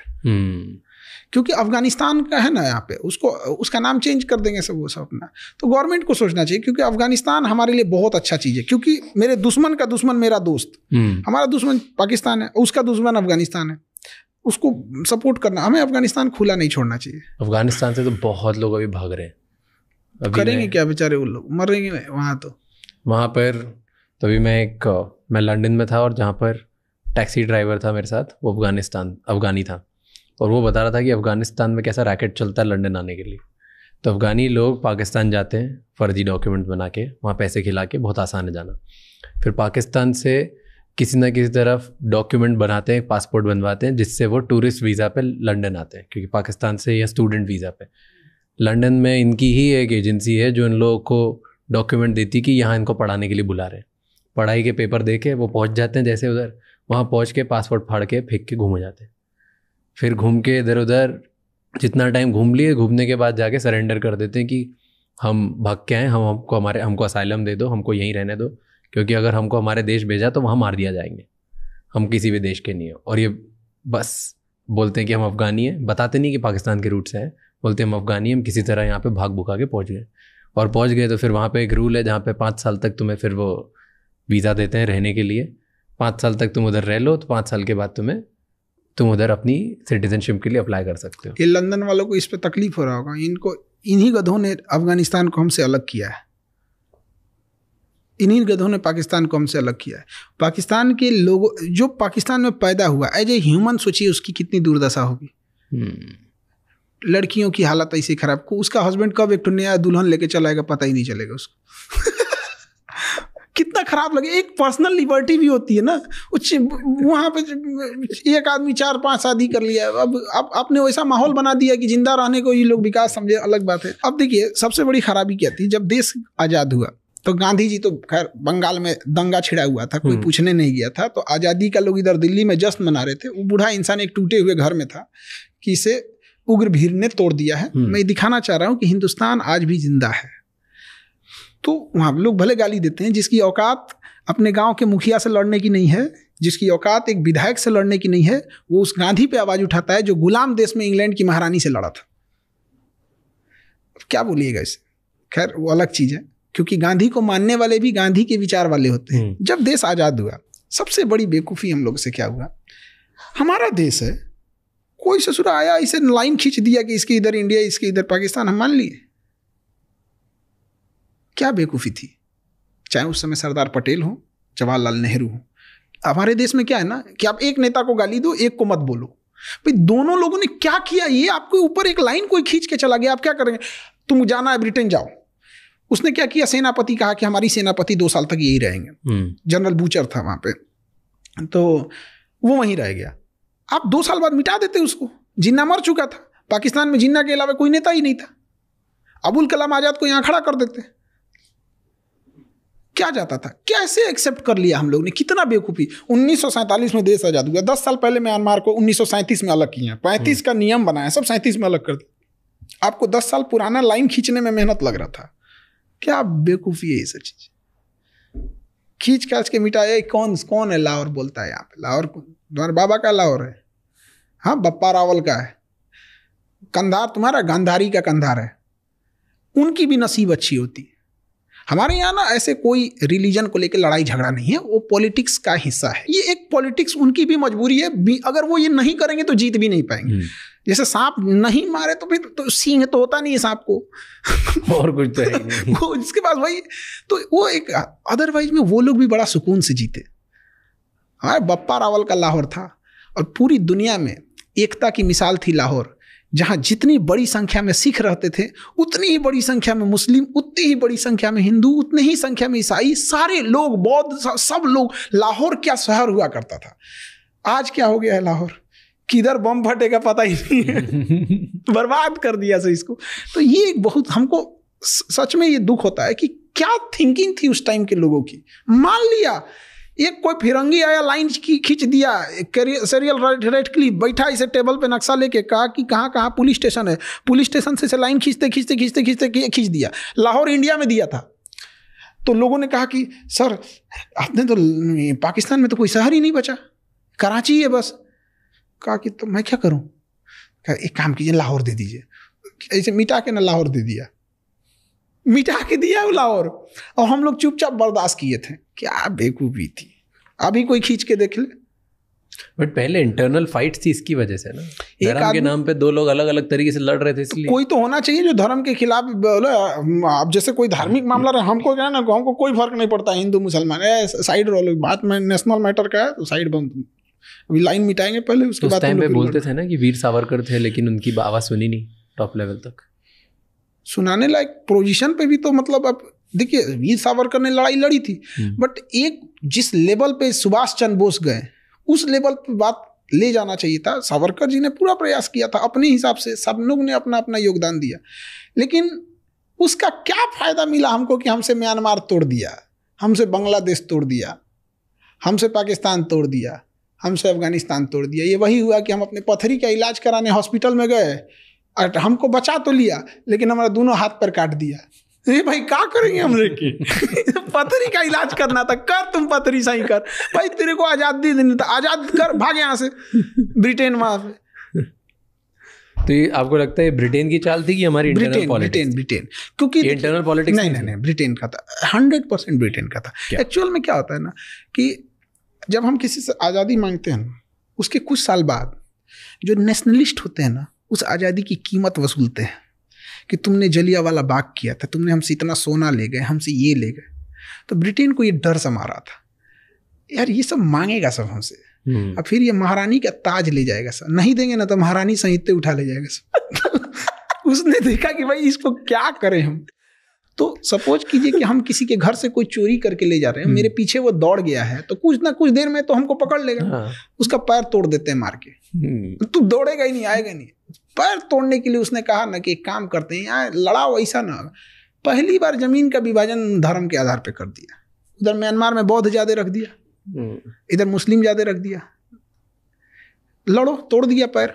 अब हमें क्या लगता है पाकिस्तान दुश्मन है वो फिलहाल 47 के बाद, लेकिन पाकिस्तान को पैदा करने वाला दुश्मन का बाप ब्रिटेन हुआ। अब तो मिटाना बड़ा मुश्किल हो गया ना। उस समय नया नया चीज था, बंटवारा खत्म हो सकता था। हमको एक चीज नहीं समझ में आता, सरदार पटेल इतने बहादुर, क्या पर्सनालिटी थी सरदार पटेल की, नो डाउट अनमैचेबल, अवतार लिए हुए इंसान थे सरदार पटेल। वो हैदराबाद के नवाब को यूं झुका देते हैं, ऑपरेशन पोलो ले आते हैं। ये जूनागढ़ का नवाब था, वो कह रहा था हम इंडिया में मिलेंगे ही नहीं, उसको भगा दिए यहाँ से। तो जिन्ना ने कहा कि भाई तुम्हारे पास तो बहुत पैसा, आ जाओ यहाँ पे। तो कहा ठीक है आ जाते हैं। जिन्ना ने जहाज भेजा, पानी वाली जहाज। सरदार पटेल ने, तुम्हारी संपत्ति कैसे जाएगी बे, यहीं रहेगी, तुम्हारे बाप की है। तो वो जूनागढ़ का नवाब केवल 1200 कुत्ता लेके गया था, उसको कुत्ता पालने का शौक था। जिन्ना देखा, माथा पीट लिया, कमीने तो कुत्ता लेके आ रहा है यहाँ पे, ना जमीन लाया ना पैसा लाया, कुत्ता लेके आया वहां पे। सरदार पटेल ने नॉर्थ इंडिया पे उतना ध्यान नहीं दिया। कश्मीर इशू में सरदार पटेल और जवाहरलाल नेहरू, तो नेहरू ज्यादा आगे इन फ्रंट पे थे। और उसका सबसे बड़ा कारण था जनरल बूचर। जनरल बूचर ने कहा कि सेनापति हमारा नहीं था, वो ब्रिटेन का था। उसने कहा कि जब तक हरी सिंह साइन करके नहीं देंगे हम करेंगे नहीं। हरी सिंह को नौटंकी पता नहीं किसने दे दिया कि अपना स्विट्जरलैंड बनाएंगे। पूरा खानदान लुट गया हरी सिंह का, बता नहीं सकते हैं इनके घर से किनको किनको उठा के ले गए थे सब। अब हम लोग भी नहीं बोलते हैं कि चलो भैया, सबकी रेस्पेक्ट की बात होती है। लास्ट में देखें ना कि कौन कौन रिश्तेदार तब साइन किए यहाँ पे।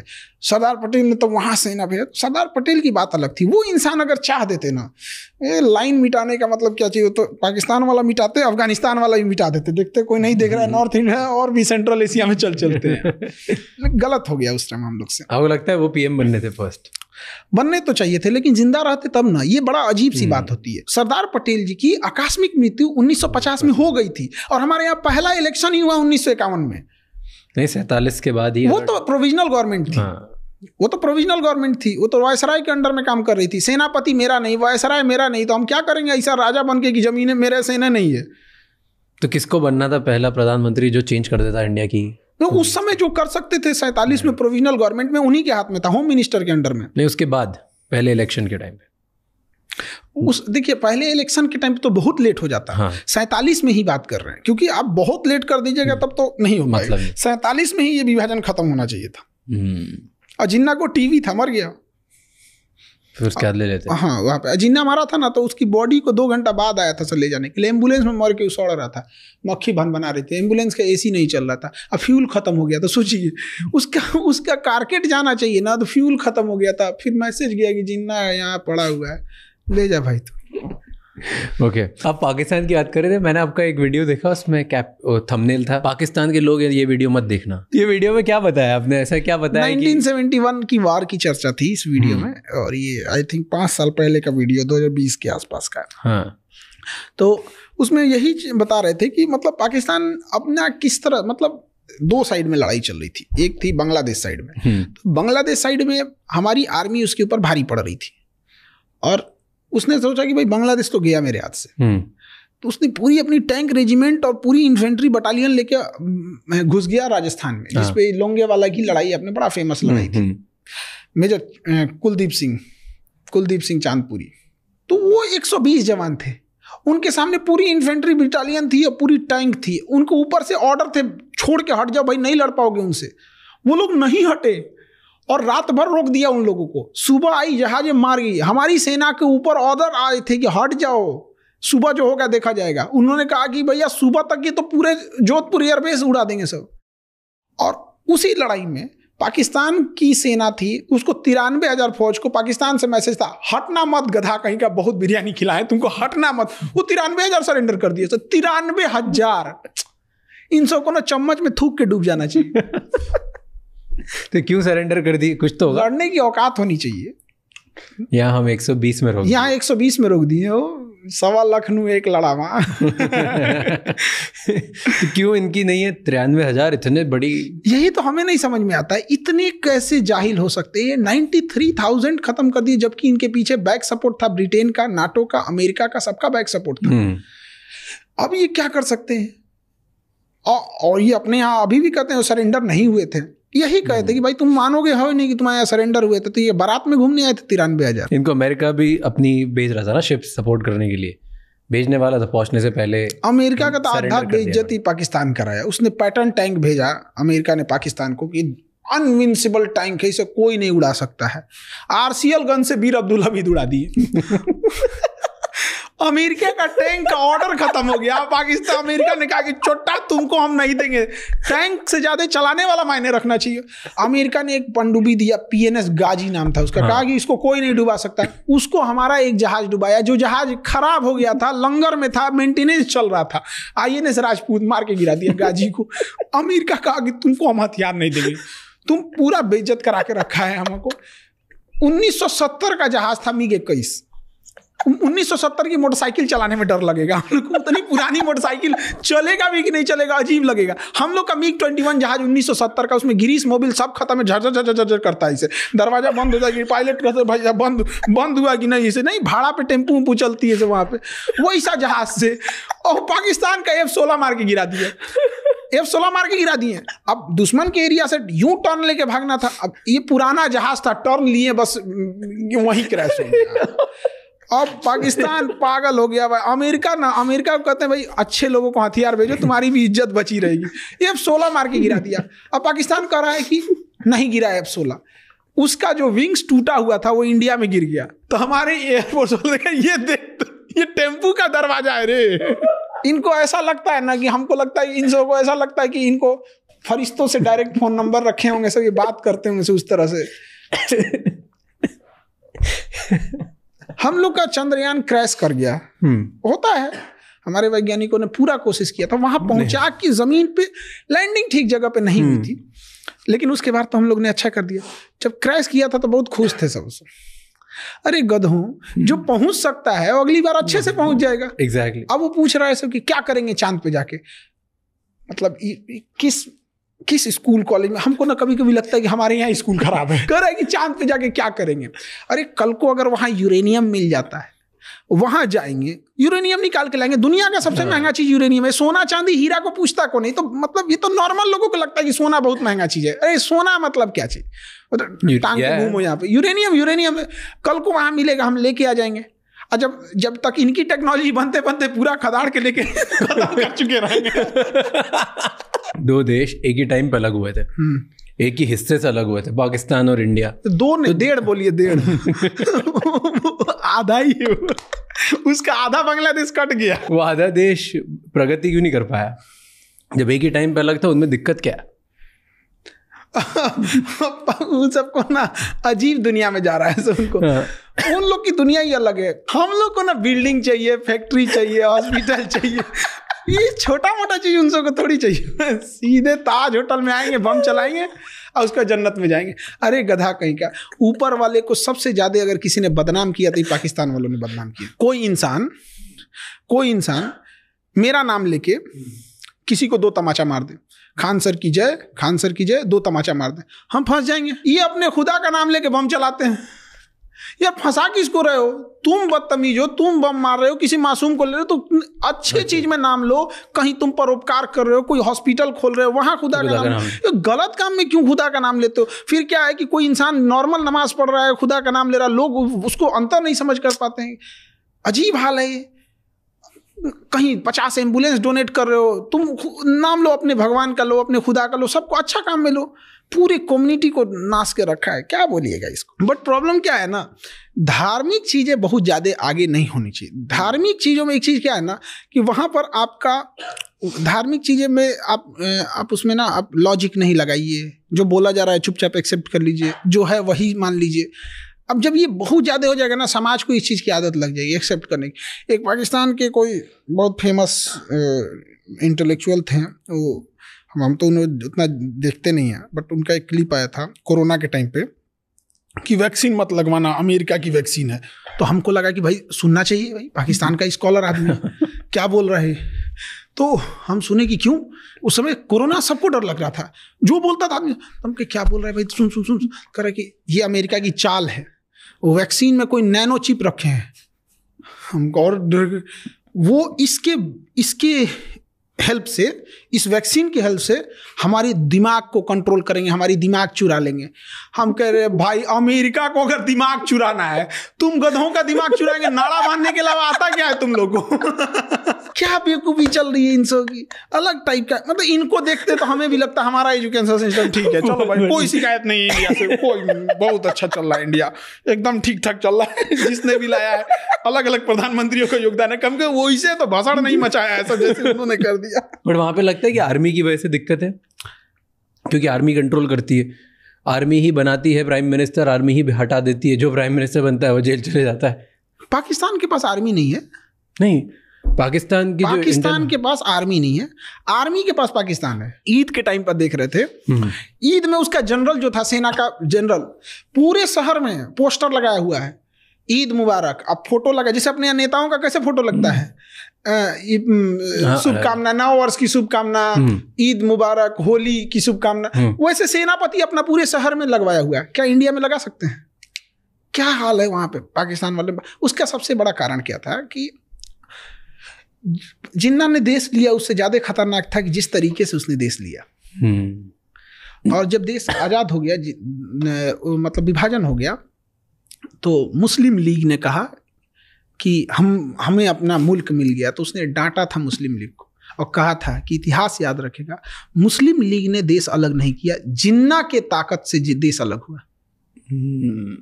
ये उसकी ताकत।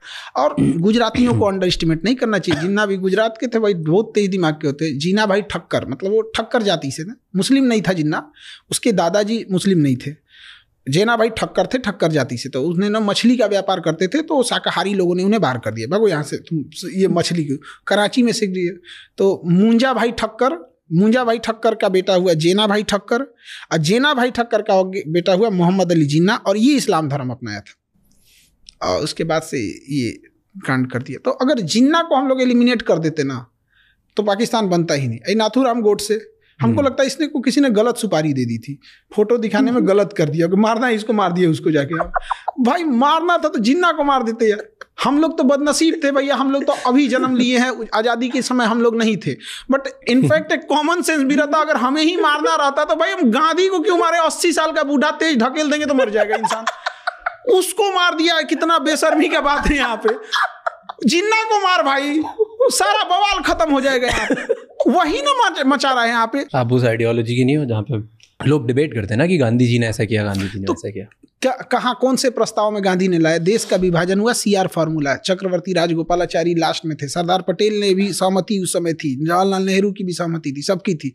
कारण क्या था? जिन्ना था। सिंपल सा कारण उसका जिन्ना था। जब जिन्ना को लग गया और 1945 में शिमला सम्मेलन हुआ, उसमें जिन्ना की बात ही नहीं मानी गई 1945 में, और वहाँ कांग्रेस में बोला गया तो इसने मोहम्मद अबुल कलाम आज़ाद गए वहाँ पे। तो 1945 में शिमला सम्मेलन में जिन्ना को लग गया कि ये लोग ना आज़ादी देने वाले हैं ना देश का विभाजन करने वाले हैं, ये लोग बस आज़ादी दे के चले जाएंगे। तो जिन्ना ने उसके एक साल बाद 16 अगस्त 1946 को ओपन बोला था, डायरेक्ट एक्शन प्लान, दंगा फैला दिया, हर घर में दंगा, हर शहर में होने लगा, हर शहर में होने लगा। जिन्ना को मारो, खत्म कहानी। ये सिंपल सी बात बताते हैं, जिन्ना को मार देते तो कौन इंसान आता आज़ादी की मांग करने के लिए? कौन था? कोई नहीं। जिन्ना को पूछता कौन है? विप्रो कंपनी के मालिक है ना अजीम प्रेम जी, विप्रो उन्हीं की है। अजीम प्रेम जी के पिताजी थे मोहम्मद प्रेम जी, उनको जिन्ना ने ऑफर दिया कि आप क्या कर रहे हैं वो हिंदुस्तान में, ये आपका मुल्क है पाकिस्तान, यहाँ आइए हम आपको वित्त मंत्री बना देते हैं। हम फोन काट दिया, रख देश बनाया यहाँ पर। इस इंसान ने ठुकरा दिया। 22 करोड़ रुपया दान देते हैं विप्रो से, हमारे रतन टाटा साहब। ये लोग देश के लिए हीरा हैं ये लोग। तो अलग टाइप का था। जिन्ना नहीं रहता तो विभाजन कभी नहीं होता। अच्छा, उसके बाद भी वो लोग क्या कर रहे थे जो विभाजन को स्वीकार कर लिए?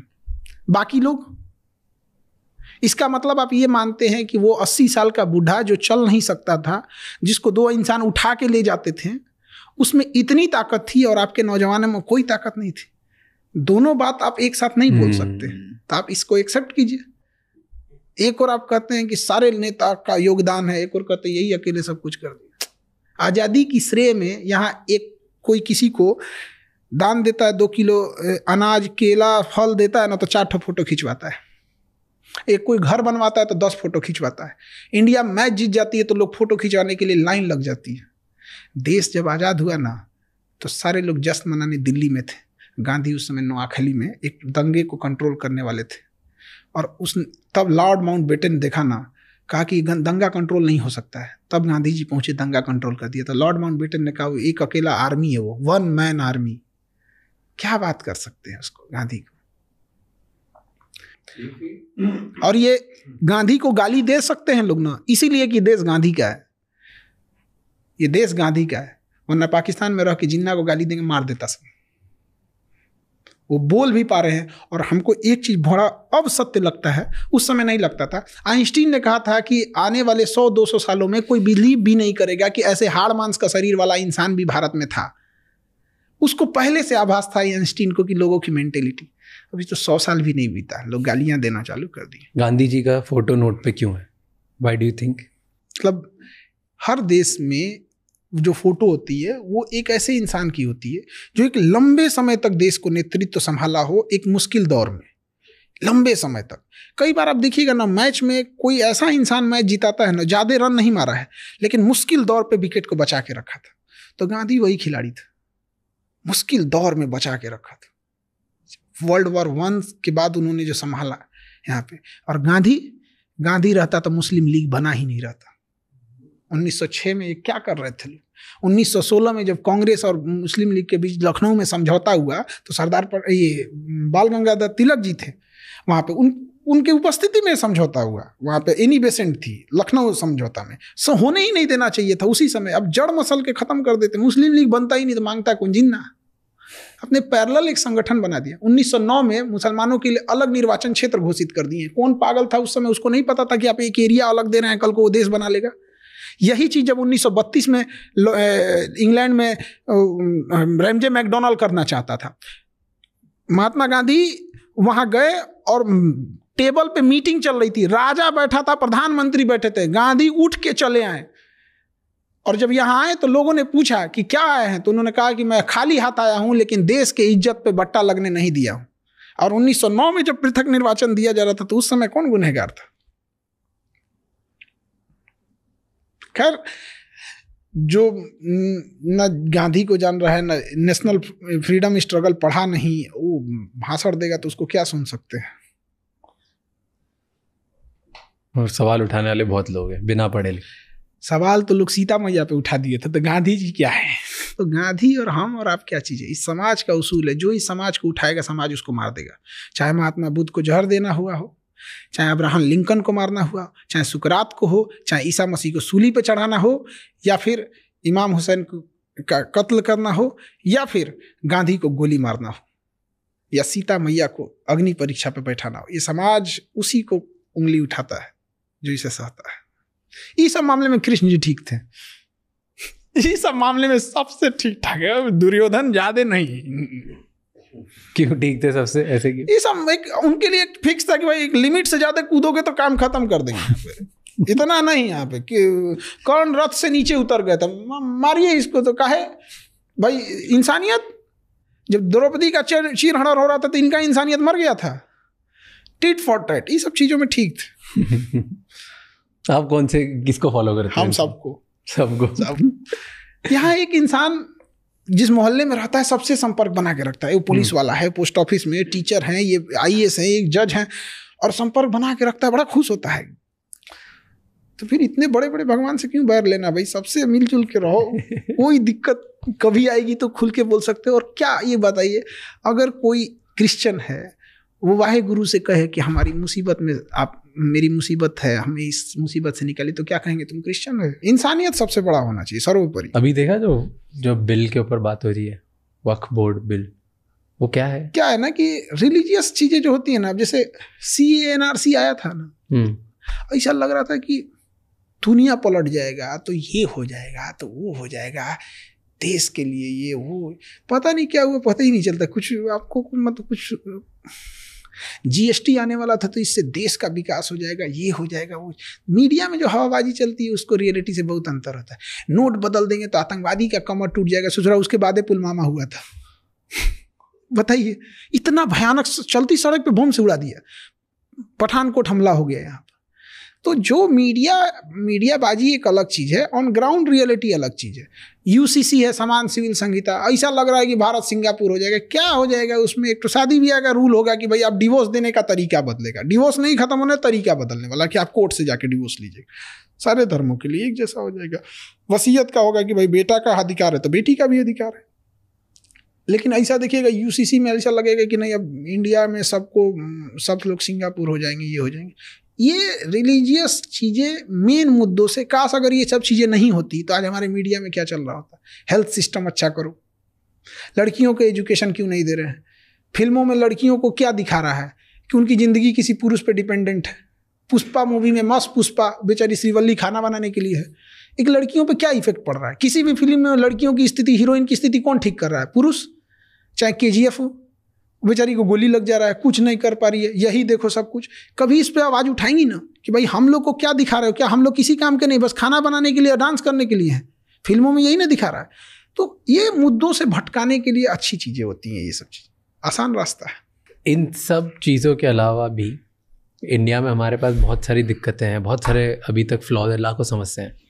पर एक चीज़ है जो बढ़ते जा रही है, वो है अपने देश का स्टेटस, देश की प्रगति तो हो रही है। पिछले 10 सालों में देश काफ़ी आगे बढ़ा है। तो आज आपको क्या लगता है इंडिया की ग्लोबल लेवल पे स्टैंडिंग क्या है? ये इसमें कोई दो राय नहीं है कि कई लोग, क्या होता है ना कि कई बार हम लोग ना सिस्टम के खिलाफ बोलते बोलते समझ में नहीं आता, केवल चीज़ें खराब ही नहीं हुई, बहुत सारी चीज़ें अच्छी हुई। स्पेस टेक्नोलॉजी में हम बहुत आगे निकल गए, बहुत, मतलब वैसे अगर सब सेक्टर में मिसाइल टेक्नोलॉजी में हम बहुत आगे हैं, एयरक्राफ्ट में चौपट हो गए यहाँ पे, लेकिन उसी तरह से हम देखेंगे ग्लोबली हम बहुत पावरफुल हो गए। यूरोप में, अमेरिका में अब हम आंख में आंख मिला के देखते हैं, बट पड़ोस में हम लोग गड़बड़ हो गए। इसका उल्टा अटल बिहारी वाजपेयी के टाइम पे हम पड़ोस में ताकतवर थे, घूस के मारे थे कारगिल में, चिल्लाते रह गए थे अमेरिका। तो कई बार क्या होता है ना कि हम जब दूर फोकस करते हैं तो प्रॉब्लम यह है पास वाली नहीं दिखती है, पास फोकस करो तो दूर वाली नहीं दिखती है। इसके लिए क्या होना चाहिए, आपके बहुत सारे ऐसे ताकतवर होने चाहिए कि जब आप दूर देख रहे हैं तो आपका सहयोगी पास में देखे। तो इकोनॉमिकल उस तरह नहीं है, लेकिन नो डाउट फॉरेन पॉलिसी में बहुत सुधार हुआ है, बहुत। लेकिन ये जो छोटकन देश में है समझो, जैसे श्रीलंका हो गया, बांग्लादेश हो गया, ये बांग्लादेश है ना, हमारा चिकन नेक पतला है। अरे भाई साहब 20 किलोमीटर बस भारत को बढ़ने की जरूरत है। 20 किलोमीटर अगर त्रिपुरा को नीचे आइएगा ना तो त्रिपुरा समुद्र से जुड़ जाएगा, काम खत्म, 7 सिस्टर को बंदरगाह मिल गया। 20 किलोमीटर बांग्लादेश से नहीं बढ़ सकते हैं तो क्या बढ़ सकते हैं, ऑप्शन है हमारे पास, सरकार नहीं है, बढ़ गए, वापस देंगे जब सरकार आएगी तब। वापस कब, शेख हसीना आ गई तो वैसे भी पॉजिटिव हो गया, नहीं आए तो भी पॉजिटिव हो गया। कुल पंचायती कलम खूंटा हुए गाड़ा बहु 20 किलोमीटर घुस जाए श्रीलंका, काम खत्म। वो श्रीलंका कह रहे हैं, त्रिपुरा का हो गया, कॉक्स बाजार सब हम लोग का हो जाएगा। अब उसके बाद बांग्लादेश चिल्लाएगा, फिर समझौता कराएंगे, उस पर लिखो तभी देंगे जब तुम हमारे किसी शत्रु देश को या किसी विदेशी देश को यहाँ नौसेना का अड्डा नहीं दोगे तब। ऐसे छोड़ देंगे तो कुछ भी कर देगा। जाके मोहम्मद यूनुस बोलता है चाइना में कि नॉर्थ ईस्ट के पास अपना समुंदर नहीं है। अरे बाप रे बाप, काश ये धार्मिक मुद्दे भारत में नहीं होते ना। आज चिकन नेक जो 26 किलोमीटर हम कर रहे हैं उसमें क्या जाता है, उसको 50 किलोमीटर घुस जाए बांग्लादेश में। चाइना कैसे गया तिब्बत लेके, सद्दाम हुसैन पे कैसे अमेरिका ने हमला कर दिया, अफगानिस्तान में क्या किया, पुतिन ने क्या किया, चेकोस्लोवाकिया कहाँ गया। और हम करते हैं, भारत की शुरू से कोई फिलॉसफी नहीं रही है दूसरी जगह जाके। दूसरा देश बांग्लादेश मेरा है, दूसरा कहाँ है। फिलॉसफी को ये क्या मतलब बनता है, हम अपनी फिलॉसफी भूल गए हैं। हमारा है बांग्लादेश, पूरा भी ले लें तो कोई अपराध नहीं होगा। ये बात तो हम लोग मंदिर मस्जिद में कह सकते हैं, कसम खा के कह सकते हैं। हमारा जमीन है, हमारा पर्स गिर गया है, हमारी बस आगे निकल गई तो लौट के आके हम नहीं उठाएंगे क्या कि हमारी फिलॉसफी हम नहीं उठा, बंगला मेरा है, यहाँ अधिकार बनता है हमारा। था, अब तो एक स्वतंत्र देश है, वो अलग है। अब थोड़ी अब अलग, पहले कर सकते थे। दादा हैं हम लोग बांग्लादेश के, बाप हैं पाकिस्तान के। तो दादा बूढ़ा हो जाता है तो क्या अपना हक खो देता है। सब चलता है इंटरनेशनल रिलेशन में, कोई मायने नहीं रहे, सब चलता है यहाँ पे। अगर राजा लड़ना छोड़ देना, राजा का पतन हो जाता है। अशोक सम्राट कलिंग की लड़ाई में के बाद उसने लड़ना छोड़ दिया। जो हम जिस बिहार से आ रहे हैं ना, उसका नाम मगध था। वो म्यांमार से शुरू होता था, तुर्की तक जाता था। ये बीच में पाकिस्तान, अफगानिस्तान, ईरान, तुर्की से अर्दोगान कूद रहा है। सब ये सब हम लोग के अंडर में कहीं कोई ठेकेदार उकतार होगा। सब पुल बना रहे तुम यहाँ पे, रास्ता बना, अशोक आने वाला है यहाँ पे, माला वाला छिड़कना है यहाँ पे। चंद्रगुप्त मौर्य हमारे यहाँ का राजा था, हमारी कोचिंग के बगल में उसका घर था, कुम्हरार एक जगह है, वहीं रहता था वो। पाकिस्तान और अफगानिस्तान का उस समय नाम एरिया, अराकोसिया, जेड्रोसिया और पेरिसपेमियाई था। उसको पाकिस्तान और अफगानिस्तान को दहेज में दिया था चंद्रगुप्त मौर्य। लेकिन हुआ क्या, उसका पोता यानी चंद्रगुप्त मौर्य बिंदुसार, उसके अशोक लड़ना छोड़ दिया।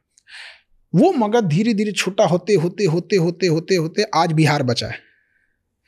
जिस मगध यानी जिस बिहार के आगे सिकंदर लौट के गया था ना, जिस बिहार को कोई जीत नहीं सका था, मगध को ना, पूरे अखंड भारत को जिस पटना से संभाला जाता था ना, केवल उसके तलवार छोड़ने की वजह से आज पटना ना मजदूरों की राजधानी हो गई। पूरे बिहार से सबसे ज्यादा लेबर हमारे यहाँ आते। वही लड़ना नहीं छोड़ना चाहिए। अमेरिका पागल है जो $800 अरब अपने इकोनॉमी पे डिफेंस बजट पे खर्च कर रहा है।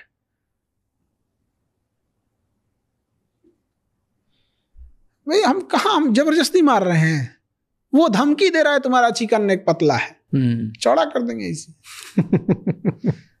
उधर नेपाल नक्शा अलग दिखा रहा है, नेपाल का हेल्थ सिस्टम हमारे दम पे चल रहा है। तुम पॉलिटिक्स के चक्कर में कुछ भी करोगे, कभी नहीं करेंगे। एक गांव में देखिएगा ना, चौराहे पे कोई शरीफ कुत्ता होता है ना, बेचारा टहलते हुए जाता है तो कोई ईंटा चला देता है। और जब वही कुत्ता जब पागल हो जाता है ना, तो लोग शटर बंद करे, पागला है, काट उठ लेगा। तो थोड़ा डर भी जरूरी होना चाहिए, खौफ होना चाहिए। कुत्ते से याद आया, आपने एक वीडियो बनाया था पाकिस्तान और उसको कंपेयर करा था। क्या कुत्ता जैसा दिखता है ये, तो हम क्या पाकिस्तान आप दिखाइएगा ना, पाकिस्तान का नक्शा कुत्ता जैसा दिखता ही है, तो हम क्या करें इसमें? देखिए दोनों का नक्शा एकदम, उधर पाकिस्तान का नक्शा, इधर कुत्ता बना हुआ है, एकदम एग्जैक्ट दिखता है। कुत्ते की बेइज्जती है, सच में कुत्ता की बेइज्जती है। पाकिस्तान वफादार नहीं है। देखिए उसको क्या कहिएगा आप वहां पे, जहां पर मलाला को केवल इसलिए मार दिया गया कि वो पढ़ने के लिए बोल रही थी। अजब अजब पागल है सब वहां पे। कहता है सब ना कि महिला डॉक्टर से दिखाएगी, अगर महिला पुरुष डॉक्टर से दिखा दी तो गोली मार देंगे। चल भाई तुम्हारा देश है। अब महिला स्कूल में जाता है कि महिला 5 तक पढ़ेगी, 5 से ज़्यादा पढ़ना नहीं चाहिए, पढ़ ली तो गोली मार देंगे। अरे बैल कहीं का, तुम इधर 5 से ज़्यादा उसको पढ़ने नहीं दिया तो डॉक्टर कहाँ से बनेगी? इधर पुरुष के पास दिखाने जाएगा तो मार देंगे। तो क्या पागल पाकिस्तान में, ये तो अफगानिस्तान में, दोनों में क्या अंतर है? ट्रेन हाईजैक हो रही है उस देश में। आप सोचिए ट्रेन हाईजैक हो रही है, कितने आए होंगे सब, बंदूक लेके कितना टहल रहा है। दरवाजा बंद कर, तू खिड़की से मत, खिड़की बंद कर। कि ट्रेन हाईजैक हो रही है, सोच सकते हैं आप कितना बड़ा एरिया पे कब्जा किए होंगे सब। अगर आपको प्राइम मिनिस्टर बनाए पाकिस्तान का, अरे डूबते जहाज का कप्तान बना रहे हो तो क्या करोगे? क्या जल्दी डुबाएंगे, जल्दी डूब जाए। फिर इसका मालिक भारत कहेंगे ले जा यार, दोबारा सही कर यार इसको। दूसरा कोई रास्ता नहीं है उसको सीधा करने का। क्या चेंज करोगे? क्या करोगे बताओ? उसका देश ही चेंज करेंगे, पूरा देश चेंज करेंगे। वो सही नहीं हो सकता ना। अब आप कहिएगा कि जैसे हमारा थोड़ा कपड़ा फट गया तो हम सिल सकते हैं ना। अब आप हमको मच्छरदानी उठा के दीजिएगा, इसको से पूरा छेद है यार उसमें कहाँ से बंद करेंगे यार? वैसे हमारा जो प्रधानमंत्री बनता है जेल चले जाता। ये गया बेवकूफी के चक्कर में। मेरा चाचा इमरान खान, इसको ना एक महिला मिली जिसको लोगों ने कहा कि बड़ा अच्छा इसका लक्षण है, मतलब इसके जो मतलब ये बड़ा ज्ञानी टाइप की है और एस्ट्रोलॉजिकल, इससे तुम शादी। 2 देश गया सब, इसमें 2 प्रधानमंत्री गया, श्रीलंका वाला भी गया था, एक ये भी गया था। तो इसको कहा गया ना इससे शादी कर लो, इलेक्शन जीत जाओगे। इसने शादी कर लिया, बट ना शादी उसको, वो पहले से शादीशुदा थी तो उसको डिवोर्स दिया। डिवोर्स देने के बाद ना लगभग 3 मंथ के लिए छोड़ दिया, मतलब दूसरी शादी तब तक के लिए नहीं कर सकते हैं वहाँ पे। उसको एक टेक्निकल नाम होता है, इद्दत टाइम बोलते हैं उसका, एग्जैक्ट लगभग 3 मंथ नहीं शादी करना होता है।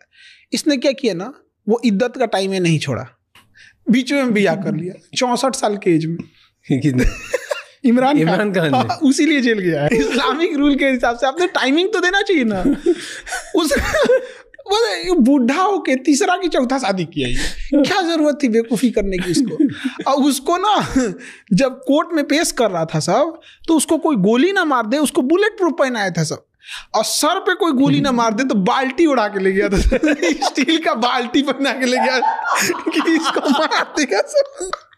पाकिस्तान के जितने प्राइम मिनिस्टर हुए ना, उसमें ये थोड़ा सुलझा हुआ है। बाकी एक्चुअल रीजन भी क्या है, ये क्रिकेटर रहा है। तो क्रिकेटर लोग क्या होता है ना कि बहुत जगहों पे मिले होते हैं, बहुत सारे देशों में मिले होते हैं। इंडिया कई बार खेलने आए, इंडियन लोगों से मिला, तो लगाव है इस बंदे को, लगा है कि इसको ये नहीं। बाकी सबको कुछ पता नहीं होता है उन सबको। उठते वहाँ का वो कर डिफेंस मिनिस्टर कह रहा था पाकिस्तान का कि हम भारत के ऊपर टैक्टिकल परमाणु बम मारेंगे और मुसलमानों को बचा के, मतलब परमाणु बम ये पता चलेगा वो मुस्लिम हो तो नहीं फटेंगे हम। अरे चुट्टा कहीं का, जब हम इस देश में जिसके साथ जिए हैं, जिसके साथ हम ईद मनाए हैं, जिसके साथ हमने होली खेली है, जिसके यहाँ दिवाली में जाके मिठाई खिलाया है, नहीं खिलाया है तो आदमी टोक दिया है कि तुम्हारा मिठाई नहीं खिलाएगा इस बार, जिए हैं उसके साथ तो मरेंगे भी उसी के साथ। तुम्हारे मेहरबानी से नहीं रहे बम। रही बात बम तो तुम अपने यहाँ बचा लो, मस्जिद में तो छोड़ा सब नहीं बम फोड़ने के लिए, मस्जिद बम फोड़ने की जगह है, वहाँ भी फोड़ दिया सर। अगर टेक्टिकल परमाणु बम मारेंगे, टेक्टिकल बम उसे बोलते हैं जो ज़्यादा दूर नहीं जाता है, पास के लिए होता है। तो मतलब अब तुम अपने देश में बैठ के टेक्टिकल परमाणु बम मारोगे तो देश में, तुम्हारे ही देश में फटेगा। मतलब वो उसका डिफेंस मिनिस्टर कह रहा है हम अपने देश में अरे परमाणु बम स्ट्रेटेजिक होता है, जो दूर तक मारता है। टेक्टिकल कब होता है कि फंस गए हम यहाँ पर और उसकी ना कोई सेना घुस गई है या उसकी छावनी है तो मारा वहां पे, थोड़ी दूर के लिए तबाही कर दिया। तो या तो उसको टेक्टिकल का पता नहीं है या तो उसका परमाणु बम भी टेक्टिकल ही है। या परमाणु बम का भी बेइज्जती कर रहा है सर। परमाणु बम एक स्ट्रेटेजिक बम है, हमारे देश में उसको हेल्थ थल सेना नहीं कर, उसका एक ब्रांच है स्ट्रेटेजिक कमांड, वो संभालती है, वो उसको भी टेक्टिकल कर रहा है। बताइए इसको क्या बोला जाए। तो आप बने कैसे, आपने कैसे स्टार्ट किया, आप ये सब करना कब शुरू किया? हम लोग तो ये सब टीचर बनना ही नहीं था हम लोग को। लोग 10th पास किए थे लोग तो घर की स्थिति समझ गए थे कि इंटर कर लेंगे, उसके बाद कुछ ना कुछ काम सीखना पड़ेगा। जहाँ हम रहते थे उसका किराया था 1500 रुपया और हमको हमेशा सोचना ये इसको 1500 रुपया रेंट देना है, कहाँ से देंगे। और मेस में जहाँ हम खाना खाते थे उसका रेंट था 1400, उसका मेस का चार्ज था 1400 और 2 टाइम खाना आता है टिफिन से। तो ये बड़ा समस्या रहता था, क्या करें हम। तो जिसके मकान में रहते थे ना उनके 4 बाल बच्चे थे, स्कूल वाले थे, कोई 7 में था, कोई 9th 10th में था, ऐसे 4-5 थे। तो हम कहें कि देखिए ना बड़ा समस्या है, इनको दे दीजिए, हम पढ़ाने की हम पढ़ा देंगे यहाँ पे। तो उन 4 बच्चों को पढ़ाएं, तो 4 में से 3 को पढ़ाना था, एक नानी के यहाँ कहीं रहता था। तो उनको पढ़ाना चालू किए, उनका रैंकिंग खराब आता था, सुधरने लगा। तो 3 बच्चों को पढ़ाने के लिए हम ये उम्मीद कर रहे थे कि वो 1500 रुपया देंगे ताकि मेरा रेंट, क्योंकि उन्हीं के मकान में रहता, बट उन्होंने 800 रुपया दिया। हम कहे यार क्या आदमी है यार। हम कहे भाई एक और कोचिंग पकड़नी पड़ेगी, एक और ट्यूशन पकड़ना पड़ेगा तो ताकि निकल सके। तो एक और ट्यूशन पकड़े, वहाँ से 1000 आ गए, तब थोड़ा सा टेंशन फ्री हुआ कि बाप रे बाप खाना पीना हो गया, अब दिमाग काम करेगा। तो ऐसे चलते था, 6 महीना हुआ। तो एक कोचिंग थी जहाँ के एक टीचर थे, बहुत अच्छे टीचर थे, बट उनका कहीं जॉब हो गया, गवर्नमेंट जॉब, केरला साइड चले गए। तो वहाँ के बच्चों ने हंगामा किया कि हम दूसरे टीचर से नहीं पढ़ेंगे। तो उन्होंने कई टीचर्स को लगाया, 2-3 दिन ट्रायल देते थे लोग, फिर ख़त्म कर देते थे। कोचिंग भी बेचारी परेशान हो गई। और वहाँ पे भी जो बच्चे जहाँ पे 200-300 थे, 4-5 बच्चे बच गए सब, क्योंकि कोई भी अच्छा टीचर जगह तो अच्छे टीचर थे चले गए। मेरा एक दोस्त था हेमंत, जो वहाँ ऑलरेडी इंग्लिश पढ़ा रहा था, और कहा कि भाई वहाँ एक जीएस का टीचर की कमी है, चलोगे? GS general studies. ओके। हम कहे चलो भाई, हमको क्या जाता है। तो कई कोचिंग थे साथ में, तो हम 1-2 कोचिंग में पढ़ाने लगे। तो 1 घंटे का 20 रुपये, तो 1 घंटा पढ़ाएंगे लोग तो 20 रुपये होते। तो कोचिंग 3 तरह से होती है, या तो आपको घंटे पे पढ़ाने को मिलेगा, या तो आपको कोर्स पढ़ाने को मिलेगा, या मंथली मिलेगी। तो जो अच्छे टीचर होते हैं उनको मंथली मिलती थी, और जो मिडिल लेवल के थे उनको कोर्स खत्म करने में पूरा खत्म कीजिए। अब आप 2 महीने में खत्म कीजिए, 6 महीने में खत्म कीजिए, उससे मतलब नहीं है। और जो नॉर्मल थे लोग घंटे पे, तो हम लोग घंटे पे गए पढ़ाने के लिए। तो पढ़ाए तो बच्चों सबको ठीक लगा, तो धीरे धीरे 4 से 10, 20, 50, 100 एक हफ्ते के अंदर अंदर पूरा क्लास भर गया। आपने कहाँ से पढ़ाई करी? हम तो अलग अलग, मतलब कभी मतलब बीएससी किए हैं, बीएससी करने के बाद फिर एमए कर लिए हैं ज्योग्राफी से। उसके बाद से फिर आईएम अहमदाबाद से मैनेजमेंट स्ट्रेटजिक में। आईएम अहमदाबाद से पढ़े हो आप? उसके बाद से फिर कहें कि चलो इसे चलते हैं। आईएम अहमदाबाद से कब पढ़े? स्ट्रेटजिक मैनेजमेंट किया हमने, तो उसका तो इसमें कोई यूज नहीं है। इसमें कोई जनरल स्टडीज में उसका क्या करें, उसका अलग सिस्टम है, इसका अलग सिस्टम है यहाँ पे। तो हम लोग यहाँ पढ़ाने लगे।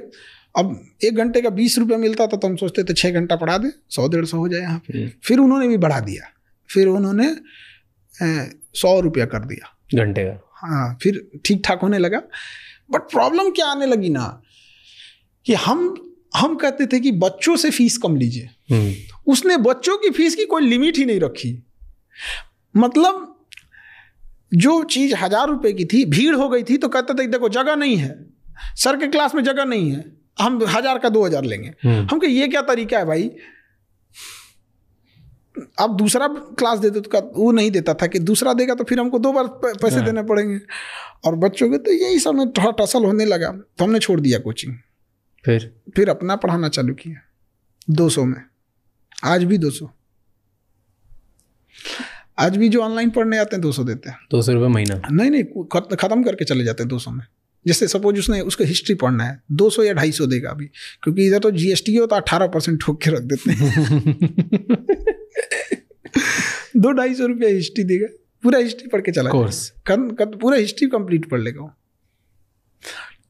वैसे अगर उससे मैप पढ़ना है, मैपिंग, 200 रुपये देगा, पूरा मैपिंग पढ़ लेगा। क्यों इतना कम? हमको किसको पढ़ाना है? हम जो जैसे हम थे वैसे हमें पढ़ाना है। हम लोग की पढ़ाई, हम लोग पढ़ने में खराब नहीं थे। हम लोग मतलब क्या ही बोला जाए, जब हम लोग देखते थे कि कोई बच्चा पीठ पे बस्ता लेके जा रहा है ट्यूशन पढ़ने, हम लोग वहाँ पे वेल्डिंग सीख रहे हैं, बहुत खराब लगता है। आप वेल्डिंग मारिएगा, क्लास का कोई बच्चा जाएगा, कोई लड़की जाएगी तो आपको मुंह छुपाना पड़ेगा उधर। खराब लगता है वो दिन, जब बस्ता उठाने की जिम्मेदारी उम्र में ना घर की जिम्मेदारी आ जाती, बहुत खराब लगता है। तो हमको पढ़ाना था वैसे लोगों को, इसलिए हमने कहा नहीं, हम नहीं छोड़ेंगे। तो हम वहाँ पढ़ाना चालू किए। तो मेरे भी लड़ाई भी इसी बात की थी कि भाई आप क्यों मतलब फीस बढ़ा रहे हो, आप लिमिट में रखो जिसमें कोचिंग चल सके। ऐसे हुआ, बहुत ऊपर नीचे तो होते ही रहते हैं। तो उस फीस में भी कई तो धमकी देने चले आते थे, कोई बंदूक लेके चला आता था, इसको ऐसे ही पढ़ाओ। हम कहे 200 रुपया यार, इसमें क्या कर रहे हैं? बंदूक लिया था मतलब? वहाँ चलता है तो? हाँ, बंदूक ले आकर लगा दिया। 1-2 बार तो हम कहें कि यार इससे ऐसे तो नहीं चलेगा, डांटे उटे, लड़ाई झगड़ा हुआ, ऑफिसों में बम लगा के उड़ा दिया।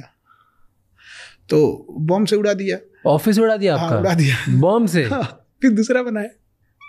क्या बात कर रहे हो? तो बहुत झमेला किया सब यहाँ।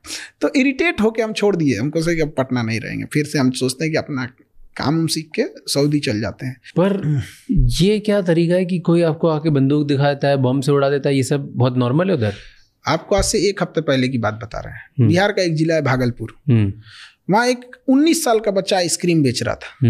एक आदमी आया, कहा आइसक्रीम दे, तो कहा भैया पैसा दीजिए। कहा तो हमरा से पैसा मांगेगा? उसको ऐसे मुंह पकड़ा और मुंह में बंदूक घुसाया और गोली मार दिया। 19 साल का लड़का मर गया। गलती बस थी कि उसने आइसक्रीम का पैसा मांगा था। पुलिस क्या कर रही है, सरकार क्या कर रही है इसमें? इतना पुलिस मजबूत रहेगी।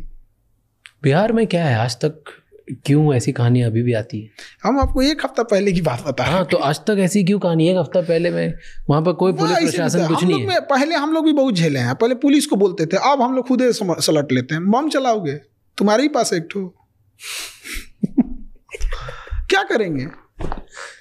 वो वहाँ सब क्यों नहीं हेल्प करती थी पुलिस वगैरह, ये सब क्यों? वहाँ बाहुबल बहुत है ना।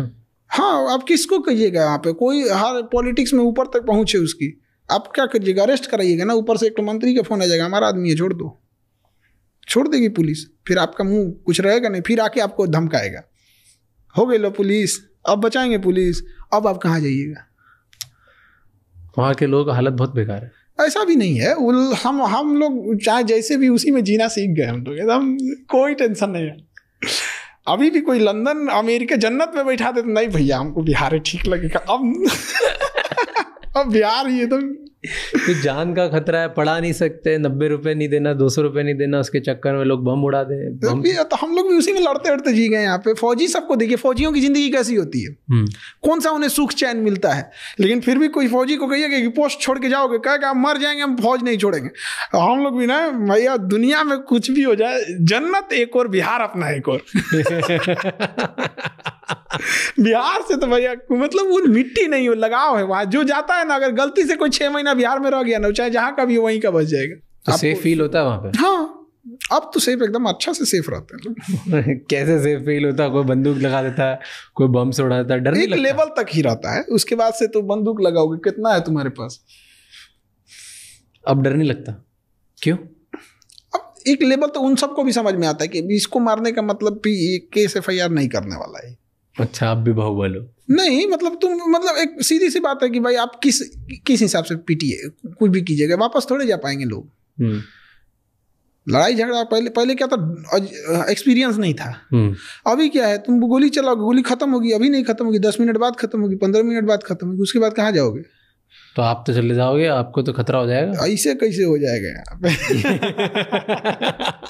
यही तो बोल रहा हूँ, खुद का सिस्टम बना दिया। हाँ, सब चीज हमारे यहाँ जब लड़कियां मार देती हैं सब, मतलब जब हुआ था एक बार ऐसे आए थे सब, हमारे क्लास की उठ की लड़कियां दौड़ा दौड़ा मारी थी सब। क्या था स्टोरी बताओ। वो मतलब ऐसे लड़ाई झगड़ा आके कर रहा था, ये कर देंगे, तोड़ फाड़ कर दिया था। हाँ, तो लड़कियां थी सब जो बैच से थोड़ा पहले आई रहती, देख ली तो वही मारना चालू कर दी सब, भागे यहाँ से। तो स्टूडेंट ही मारते हैं। हाँ, स्टूडेंट ही। हमारे पास वो ब्लैक कमांडो से ज़्यादा खतरनाक है वो एजुकेशन में, मतलब बहुत यूनिक है। इसी वजह से बिहार में जो प्रेम मिलेगा ना आपको, वो आप देख के आप पागल हो जाएंगे, कहेंगे यार कैसे ये चीज़ है। तो हम लोग को थोड़ा सा सिस्टम के वजह से थोड़ा सा गड़बड़ी हो गई। जैसे सेना में आपको भी जाना था ना, फौजी बनना था। हमको तो फौजी ही बनना था, एजुकेशन में तो आना नहीं था। फिर हम लोग एग्ज़ाम दिए, फिर रिटर्न हुआ, उसको पास करने के बाद से फिर ये SSB में बुलाया जाता है, और उसके बाद से फिर मतलब मेडिकल वगैरह होता है। तो मेडिकल में हमको हाथ टेढ़ा वजह से साइड कर दिया है।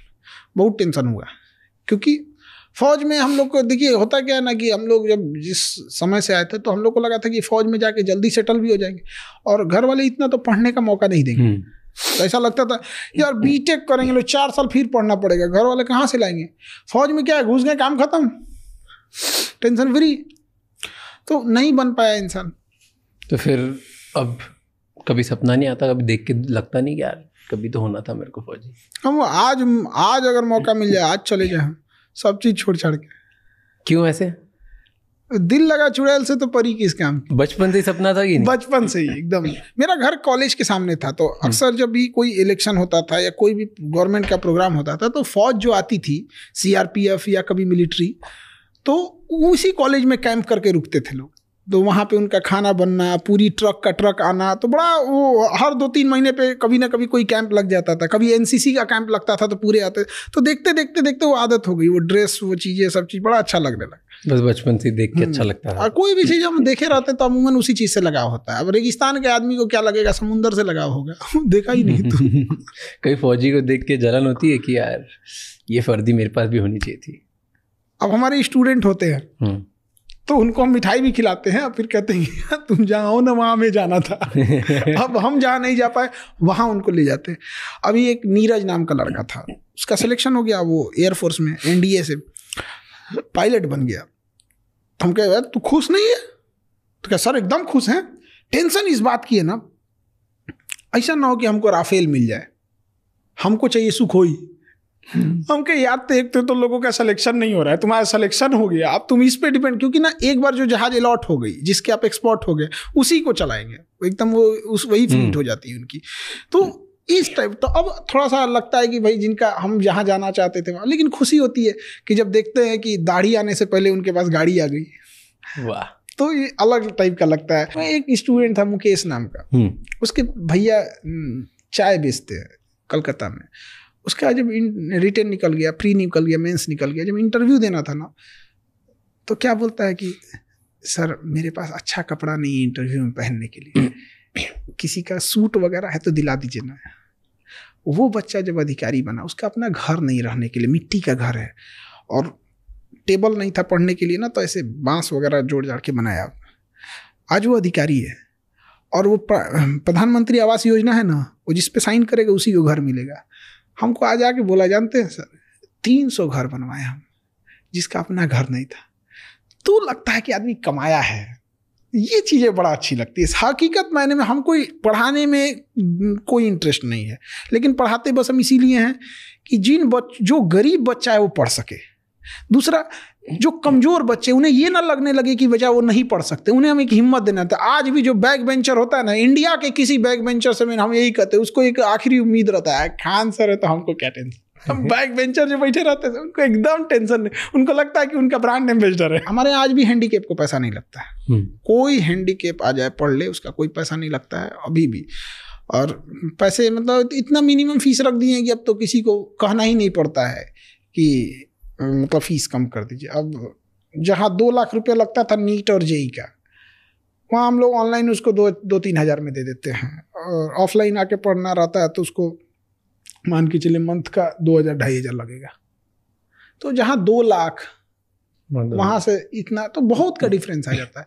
और उसका एक रीजन भी है उतना भी फीस रखने का, कि रेंट इतना महंगा है, बिजली इतनी महंगी है, कोचिंग माफिया है। तो जो फीस देखिए चिल्लाने से तो नहीं होगा, जो फीस ज्यादा ले रहा है। माफिया मतलब क्या, जिससे लोगों को परेशानी हो। अब महात्मा मतलब क्या, जिससे कोई परेशानी हो। तो परेशानी का कारण क्या है, आप उससे मनमाना फीस ले रहे हो, एक और उससे का आप रूल बना दो, इससे ज्यादा फीस नहीं ले सकते। तो आपको परेशान नहीं करते कि आप तो बाप रे, बड़ी वही सब कोचिंग माफिया सब क्या करेगा समझना, किसी किसी को खड़ा करके कुछ से कुछ बोलने को बोलेगा, सर कि बोलो खान सर के बारे में कुछ से कुछ, तो बोलते रहते हैं ऐसे। तो बच्चों को कोई फर्क नहीं पड़ता, उल्टे सुना देता है ऐसा 4 ठो, पैसा लेके आता है ऐसा, कुछ पैसा लेके कुछ, तो हर जगह ऐसे चलते रहता है, इसमें कोई वो चीज। बच्चे प्लांट करते हैं आपके इधर? तो बच्चे, कुछ बच्चे को भेजते हैं लोग जाकर डिस्टर्ब करो, आता है पढ़ता है, कहता है कि सर अच्छा लग रहा है, अब यहीं पढ़ेंगे। एक बच्चा आया था हमसे यूपीएससी वाले क्लास में, कह रहा है सर हमको कोचिंग वाला, अब नाम नहीं लेंगे, एक होता है प्रोटोकॉल, तो उनकी फीस थी 2 लाख रुपए। तो 3-4 बच्चे आए थे, उनका कहना था कि इनका जब यूपीएससी का क्लास चलेगा ना, तो उसमें खड़े होकर तुम डिस्टर्ब करना, कुछ से कुछ क्वेश्चन पूछना, और उनको प्लांट किया गया। और उन्होंने हमारे यहाँ एडमिशन कराया उस बच्चे का, और पूरी प्रॉपर आई कार्ड वगैरह एडमिशन करा के बना। 1 हफ्ते बाद वो बच्चे आए सर मिलने, हम कहे बोलो, क्या सर अकेले में 2 मिनट, क्योंकि बोलना है यार, कौन सा तुम कहीं लाश थोड़े ना दफनाए हो कि हमको अकेले में बताओगे, पढ़ाइए के ना बात बोलो। नहीं सर बताएगी सर हमको कोचिंग वाला भेजा था डिस्टर्ब करने, लेकिन कसम से सर बहुत अच्छा लगा यहाँ पर, अब हम यहीं पढ़ेंगे सर। आवाज बस इस चीज पर उठना चाहिए कि कोचिंग की फीस एक लिमिट में होनी चाहिए, आप इससे ज्यादा नहीं ले जा सकते। और जो कम लेते हैं उन पर टैक्स वगैरह में थोड़ी सहूलियत देनी चाहिए। अब एक बात बताइए, जब लॉकडाउन लगा था देश के पास पैसे नहीं था, पहली बार हुआ था, आपको बिलीव कीजिएगा कि हमने जो पहला बैच लाया था पूरे कोर्स का 11 रुपए का था, कल्पना नहीं कर सकते, कोई 11 रुपए का। और एक बच्चा गुजरात या महाराष्ट्र से गुजरात थोड़ी दूर पे मेरे क्लास में आया, वो पूरी मतलब क्लास के सामने बड़ा अजीब उदास हो गया। 11 रुपये में पढ़ा था, उसके कंधे पे 2 स्टार लगे हैं, अभी बिहार पुलिस में इंस्पेक्टर हैं, एसआई है वहाँ पे। वो गुजरात में 12,000 रुपया पे 12,000 रुपये, उसी में उसको रहना भी है खाना भी है, कहता था 6-7 हज़ार रुपये बचता था। पेंट करता था, पेंट, और ना मोबाइल उसका नहीं था ना, तो उसने दोस्त के मोबाइल से बैच खरीदा था 11 रुपये में। उसके मोबाइल नहीं था, 11 रुपये तो महंगा नहीं है, बट वो वाला मोबाइल था कीपैड वाला, तो उसमें क्लासेस नहीं चलते थे, तो उसके मोबाइल में वो चलता था। अब वो क्या है, वो उसका जो दोस्त था वो गाना सुनता था, तो जब वो सो जाता था तो उसके मोबाइल से पढ़ता था 11 रुपये में पढ़ के। और वही कहा कि सर आप लोग नहीं रहते ना तो हम लोग का गरीब का हिम्मत टूट जाता। और उस पर हम लोग 18% GST दिए 11 रुपये में। आज आप इतने बच्चों को पढ़ाते हो, सबसे बड़े चैलेंजेस क्या दिखते हैं आपको स्टूडेंट्स के? अलग अलग तरीके के क्या चैलेंजेस होते हैं? 2 बड़े चैलेंजेस ये देखते हैं ना कि जो बच्चे आ रहे होते हैं ना, वो ग्रेजुएशन तो कर लिए हैं बट स्टैंडर्ड ग्रेजुएशन का नहीं है। अब प्रॉब्लम ये आती है कि आप ग्रेजुएशन के एग्ज़ाम देने आए हो, आपका स्टैंडर्ड ही नहीं है वहाँ पे। ये वैसे ही है जैसे हमें कोई ज़मीन का टुकड़ा दे दिया गया यहाँ मकान बनाने के लिए, बट वो ज़मीन नहीं है, तालाब है, तो हमें तो कुछ टाइम यही लग जाएगा उसको बराबर करने में, तब ना भैया बनाएंगे उसको। एक ये खराबी है। 2 तरह का डिग्री है यूपी, बिहार, नॉर्थ इंडिया में। पढ़ के ग्रेजुएशन करना है कि नकल करके, पढ़ के बीएड लेना है कि पैसा देके, पढ़ के आईआईटी करना है कि पैसा, आईटीआई, आईआईटी नहीं, आईटीआई डिग्री है वो टेक्नीशियन की। ठीक है, वो क्या कर रहा है वहाँ पे, वो ग्रेजुएशन में उसको पता ही नहीं कि उसका एचओडी कौन है। तो एक ये स्टैंडर्ड नहीं है। दूसरा, कुछ ऐसे बच्चे हैं ना जिनको बर्बाद टीचरों ने किया। टीचर मतलब इन द सेंस क्या है, बर्बाद कैसे किया कि टीचर की संख्या कम है, स्टूडेंट हमेशा ज़्यादा होते हैं। टीचरों ने मिल के कहा स्टूडेंट्स अपना लेवल उठाओ ताकि पढ़ाई समझ में आ जाए। अरे भैया, टीचर्स लिमिटेड है, इन्हें कहिए कि आप जो बड़का स्टैंडर्ड में फेंक रहे हैं ना, अपना ही थोड़ा डाउन कीजिए, उसके बराबर आ जाएगा। इक्वल होना ही मतलब है, दोनों तरह से इक्वल हो सकता है। यहाँ पे 50 लोग आ जाए, 50 चेयर नहीं है, तो या तो उन्हें हम खड़ा रखेंगे या तो हम लोग भी अपनी कुर्सी छोड़ के सब बैठ जाते हैं, यार सब नीचे ही बैठ जाते हैं, क्या जाता है। तो एक ये बर्बाद कर दिया वहाँ पे। और उसके बाद और भयानक क्या लगता है, उसी क्लास में दोनों बच्चे बैठे होते हैं जिनका एक स्टैंडर्ड नीचे, एक का स्टैंडर्ड हाई है। एक हाई वाला क्वेश्चन पूछेगा ऐसा कि बेचारा पूरा पीछे वाला दहल जाएंगे, इतना हैवी कैसे पूछ दिया, इसलिए सबको डांट के रखते हैं। एकदम शांति से रहो, हम बताएंगे। हम लो लेवल से लेके हाई लेवल तक चले जाएंगे। और हमें सबसे ज़्यादा खुशी कब होती है ना, सबसे ज़्यादा खुशी एक बच्चा जब उसको पढ़ने में कुछ समझ में नहीं आता है। जैसे अभी हम जस्ट फिजिक्स पढ़ा रहे थे तो एक चैप्टर खत्म किए, फिजिक्स में सबसे ज़्यादा टफ लगता है बच्चों को तो ऑप्टिक्स, लाइट चैप्टर। और वो बच्चे एकदम सामने से रहते हैं और जब खत्म हुआ चैप्टर ना, तो जो बच्चे जिनको कभी नहीं समझ में आया था न्यूमेरिकल बनाना, ये सब चीज़ें नहीं, और जब चैप्टर खत्म होने के बाद उनके ऊपर खुशी देखते हैं, और जब वो क्लास से निकलते हैं, जो आगे बैठे रहते हैं, जो अपने आप को तेज बनते हैं, उनको देख के तिरछा मुस्कुराते हैं ऐसे ना, तब लगता है यार भाई साहब क्या, मतलब वो दिल से फीलिंग आती है कि ये हो गया बराबरी, अब रेस लगाइए। इंडिया में रोजगार बोलते हैं कि बहुत है, लेकिन वो 2-4 हज़ार 5 हज़ार का बहुत है, 50 हज़ार वालों के लिए बहुत कम होता है। तो आज बच्चा क्या करे जिससे वो अपने आप को इतना स्किल कर सकता है, जिससे वो पैसे कमा सकता है, आगे बढ़ सकता है, क्या करना चाहिए उसे? देखिए, स्किल अलग अलग लेवल का, जहाँ पे उसको, जैसे हम स्किल कब सीखने को बोलते हैं, जब उसको हम नौकरी की तलाश में आ जाता है, जब बर्डन हो जाता है घर की जिम्मे, तब निकलता है। मतलब आप समझिए किसी को आप तालाब में फेंक दिए, उसके बाद पूछ रहे हैं तैरना नहीं जानते हो, मरेगा वो तो।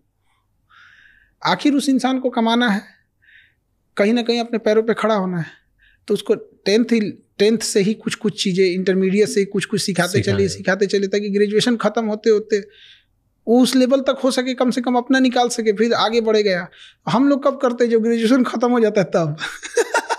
आज की तारीख में कौन सी 3 स्किल लगती है आपको जो बच्चों को सीखनी चाहिए जिससे करियर सिक्योर होगा? अभी जैसे डिजिटल में बहुत सारी चीज़ें आ गई हैं, AI है फिलहाल में, इसका कोई फिक्स नहीं रहता कि कल को इससे ज़्यादा कुछ आ जाएगा, कहीं पे भी कोई काम कर सकते हैं। जैसे एक सिंपल सी बात करते हैं कि अगर कोई नॉर्मल BSc कर रहा है और एक कोई नर्सिंग के साथ BSc कर रहा है, नर्सिंग वाले के लिए टेंशन नहीं है, वो भी कहलाएगा BSc, वो भी कहलाएगा BSc, बट नॉर्मल BSc वाला सड़क पे आ जाएगा, फिर उसे कोई कंपटीशन निकालना पड़ेगा। और जो BSc नर्सिंग कर रहा है उसको फट से, अभी उसकी नर्सिंग कंप्लीट भी नहीं होगी ना, लास्ट ईयर में इंटर्न पे रख लेंगे, सो कहीं ना कहीं हेल्पिंग स्टार्टिंग, मतलब उसको पूरी कंप्लीट होने से पहले ही रख लेंगे।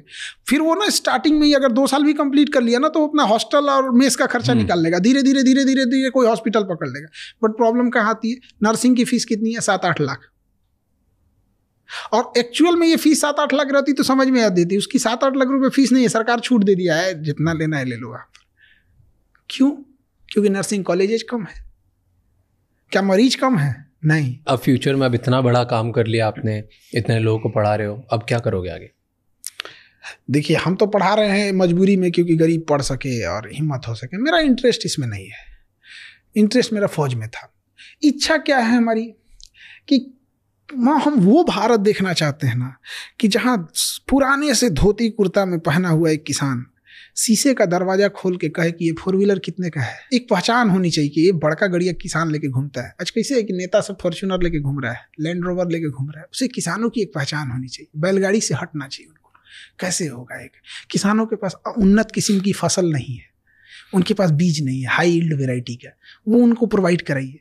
जब वो फसल बोते हैं तो उन पे कीट का अटैक हो जाता है, उनकी 50% फसल खराब हो जाती है, उनके पास कोई टेक्नोलॉजी नहीं है। ल्योर टेक्नोलॉजी उनको भेजिए वहाँ पे। वो क्या होता है, एक बड़ा सुगंध होता है, उससे वो ना मेल को अपनी ओर अट्रैक्ट करता है।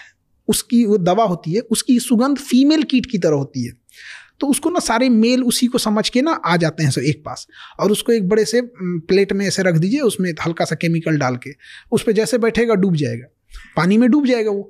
या फिर एक स्टिकी पेपर ले लीजिए, उसी पे उस दवा को चिपका दीजिए, उसको लगेगा फीमेल है, सारे मेल आ जाएंगे। तो ऐसे क्या है ना कि आपको कम खर्च करना पड़ेगा, क्योंकि जब आप कीट को मेल को भी मारेंगे फीमेल को भी मारेंगे तो डबल मेहनत है। और ल्योर के मदद से केवल आके मेल मरेगा, जहाँ मेल मरेगा उनका रिप्रोडक्शन साइकिल रुक जाएगा। जब रिप्रोडक्शन साइकिल रुक जाएगा तो फिर धीरे धीरे कंट्रोल हो जाएगा। ये उनके पास है ही नहीं। गवर्नमेंट सोई हुई है, अगर उसकी फसल हो गई और वो जब बेचने जाएगा ना सब्जी फल, तो समाज में गिद्ध बैठे हैं सब, उस किसान को देखते हैं आराम से, रुक शाम हो जाने दे, शाम हो जाने दे।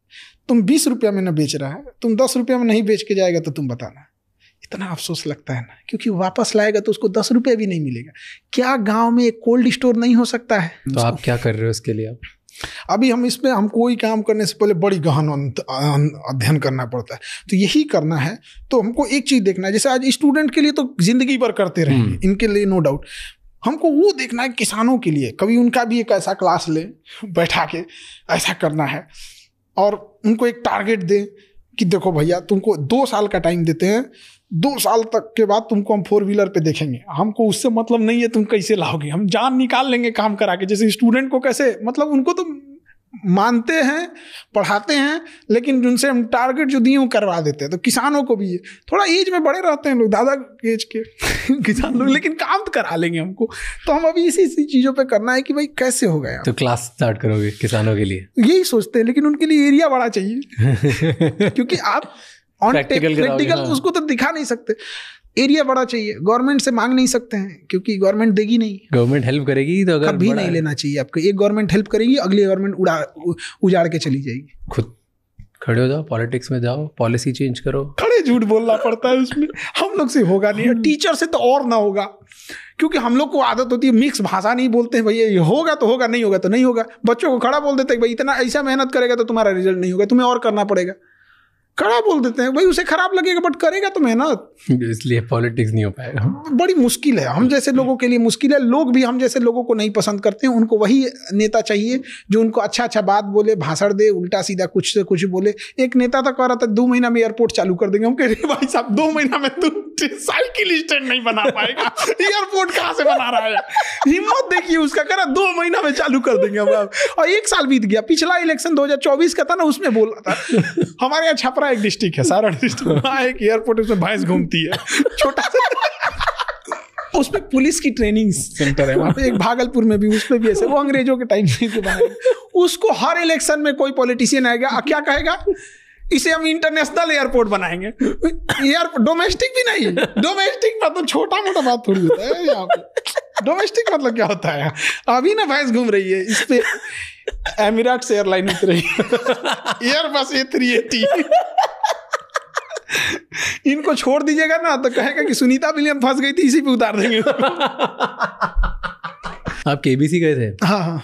कैसा रहा एक्सपीरियंस? बहुत बेहतर, बहुत बेहतर। बताओ उधर क्या होता है, कैसे होता है? KBC में क्या बिहाइंड द सीन्स क्या होता है?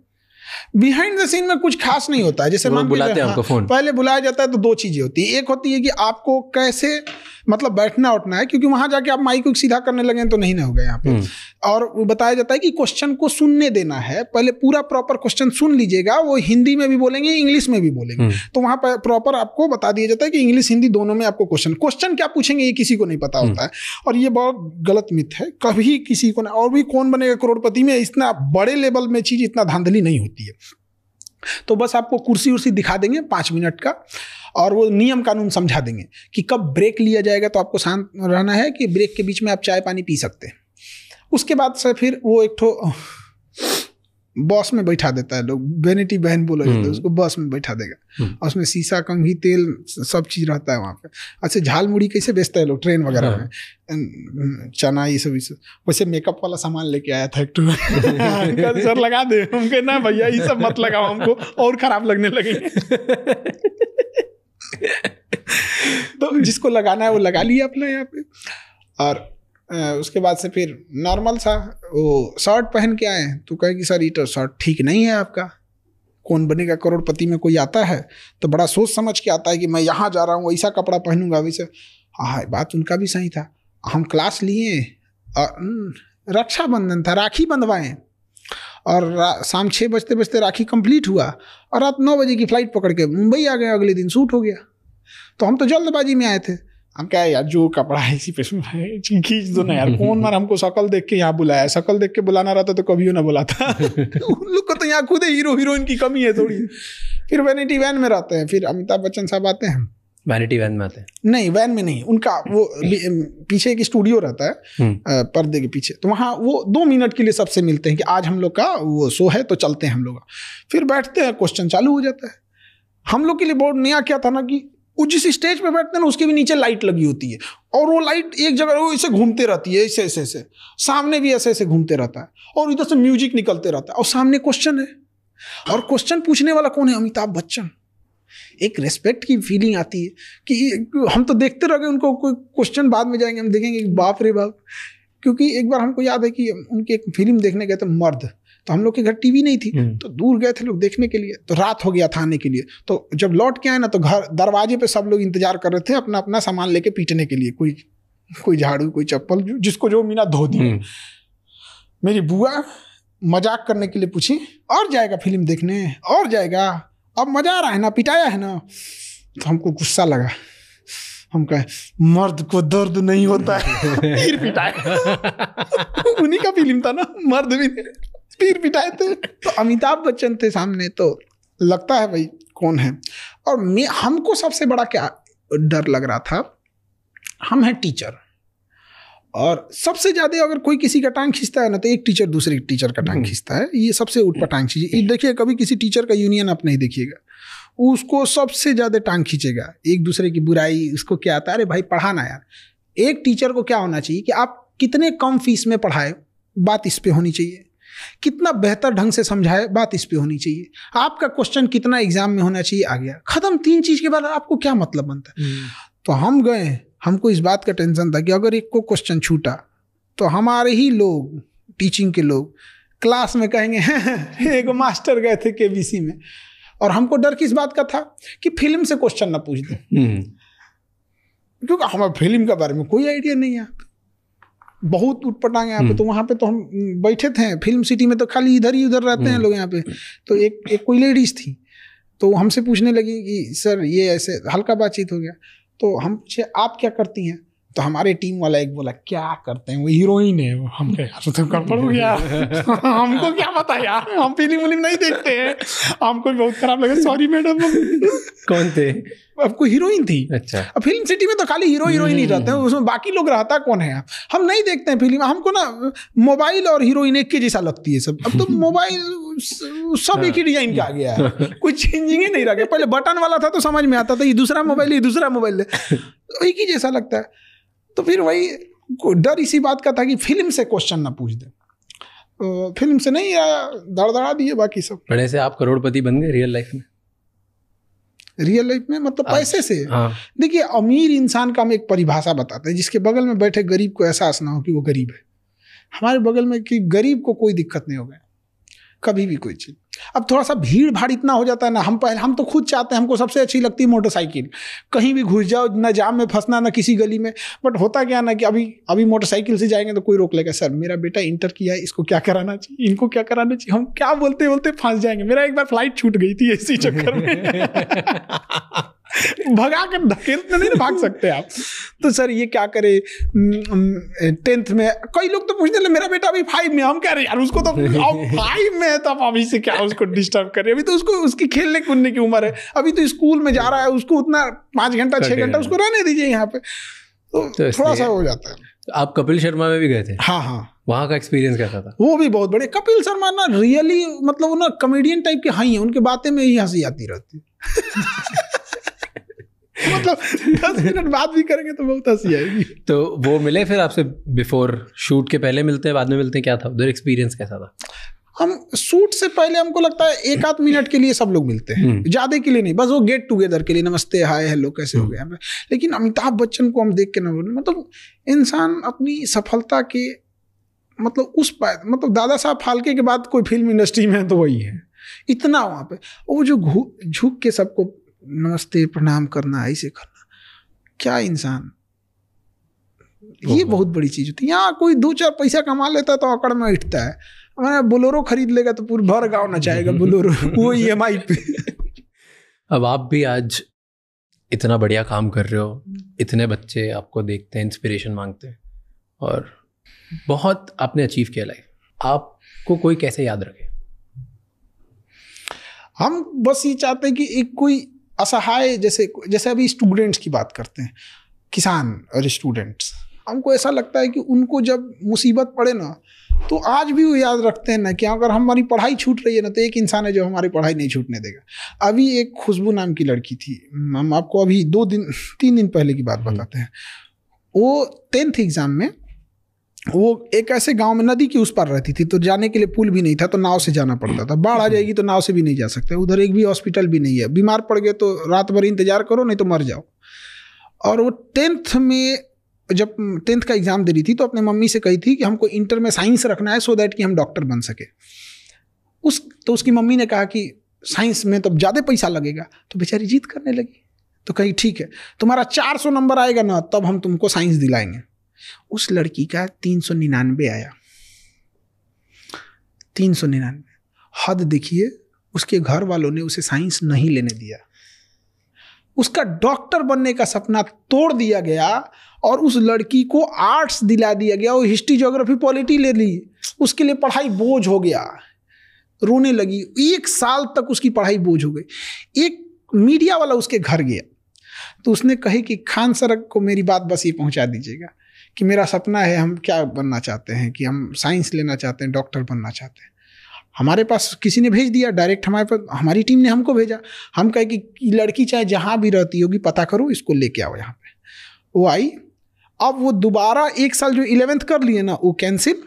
अब वो दोबारा फिर 11th में एडमिशन हुआ, दोबारा वो साइंस ली। और शिक्षा मंत्री भी इसमें इन्वॉल्व हुए, उन्होंने भी स्कूल अलॉट करा दिया। और हमारे पास आई कि हमें डॉक्टर बनना है, तो उसकी मम्मी कही हम मोबाइल नहीं रखने देंगे, क्योंकि गांव के लोगों में क्या है ना कि वो लड़कियों को बढ़ने ही नहीं देना चाहते हैं, बढ़ने ही नहीं देना चाहते। उसको बहाना है कि मोबाइल से बिगड़ेगी। इसका मतलब जब मोबाइल नहीं था तो लोग नहीं बिगड़ते थे।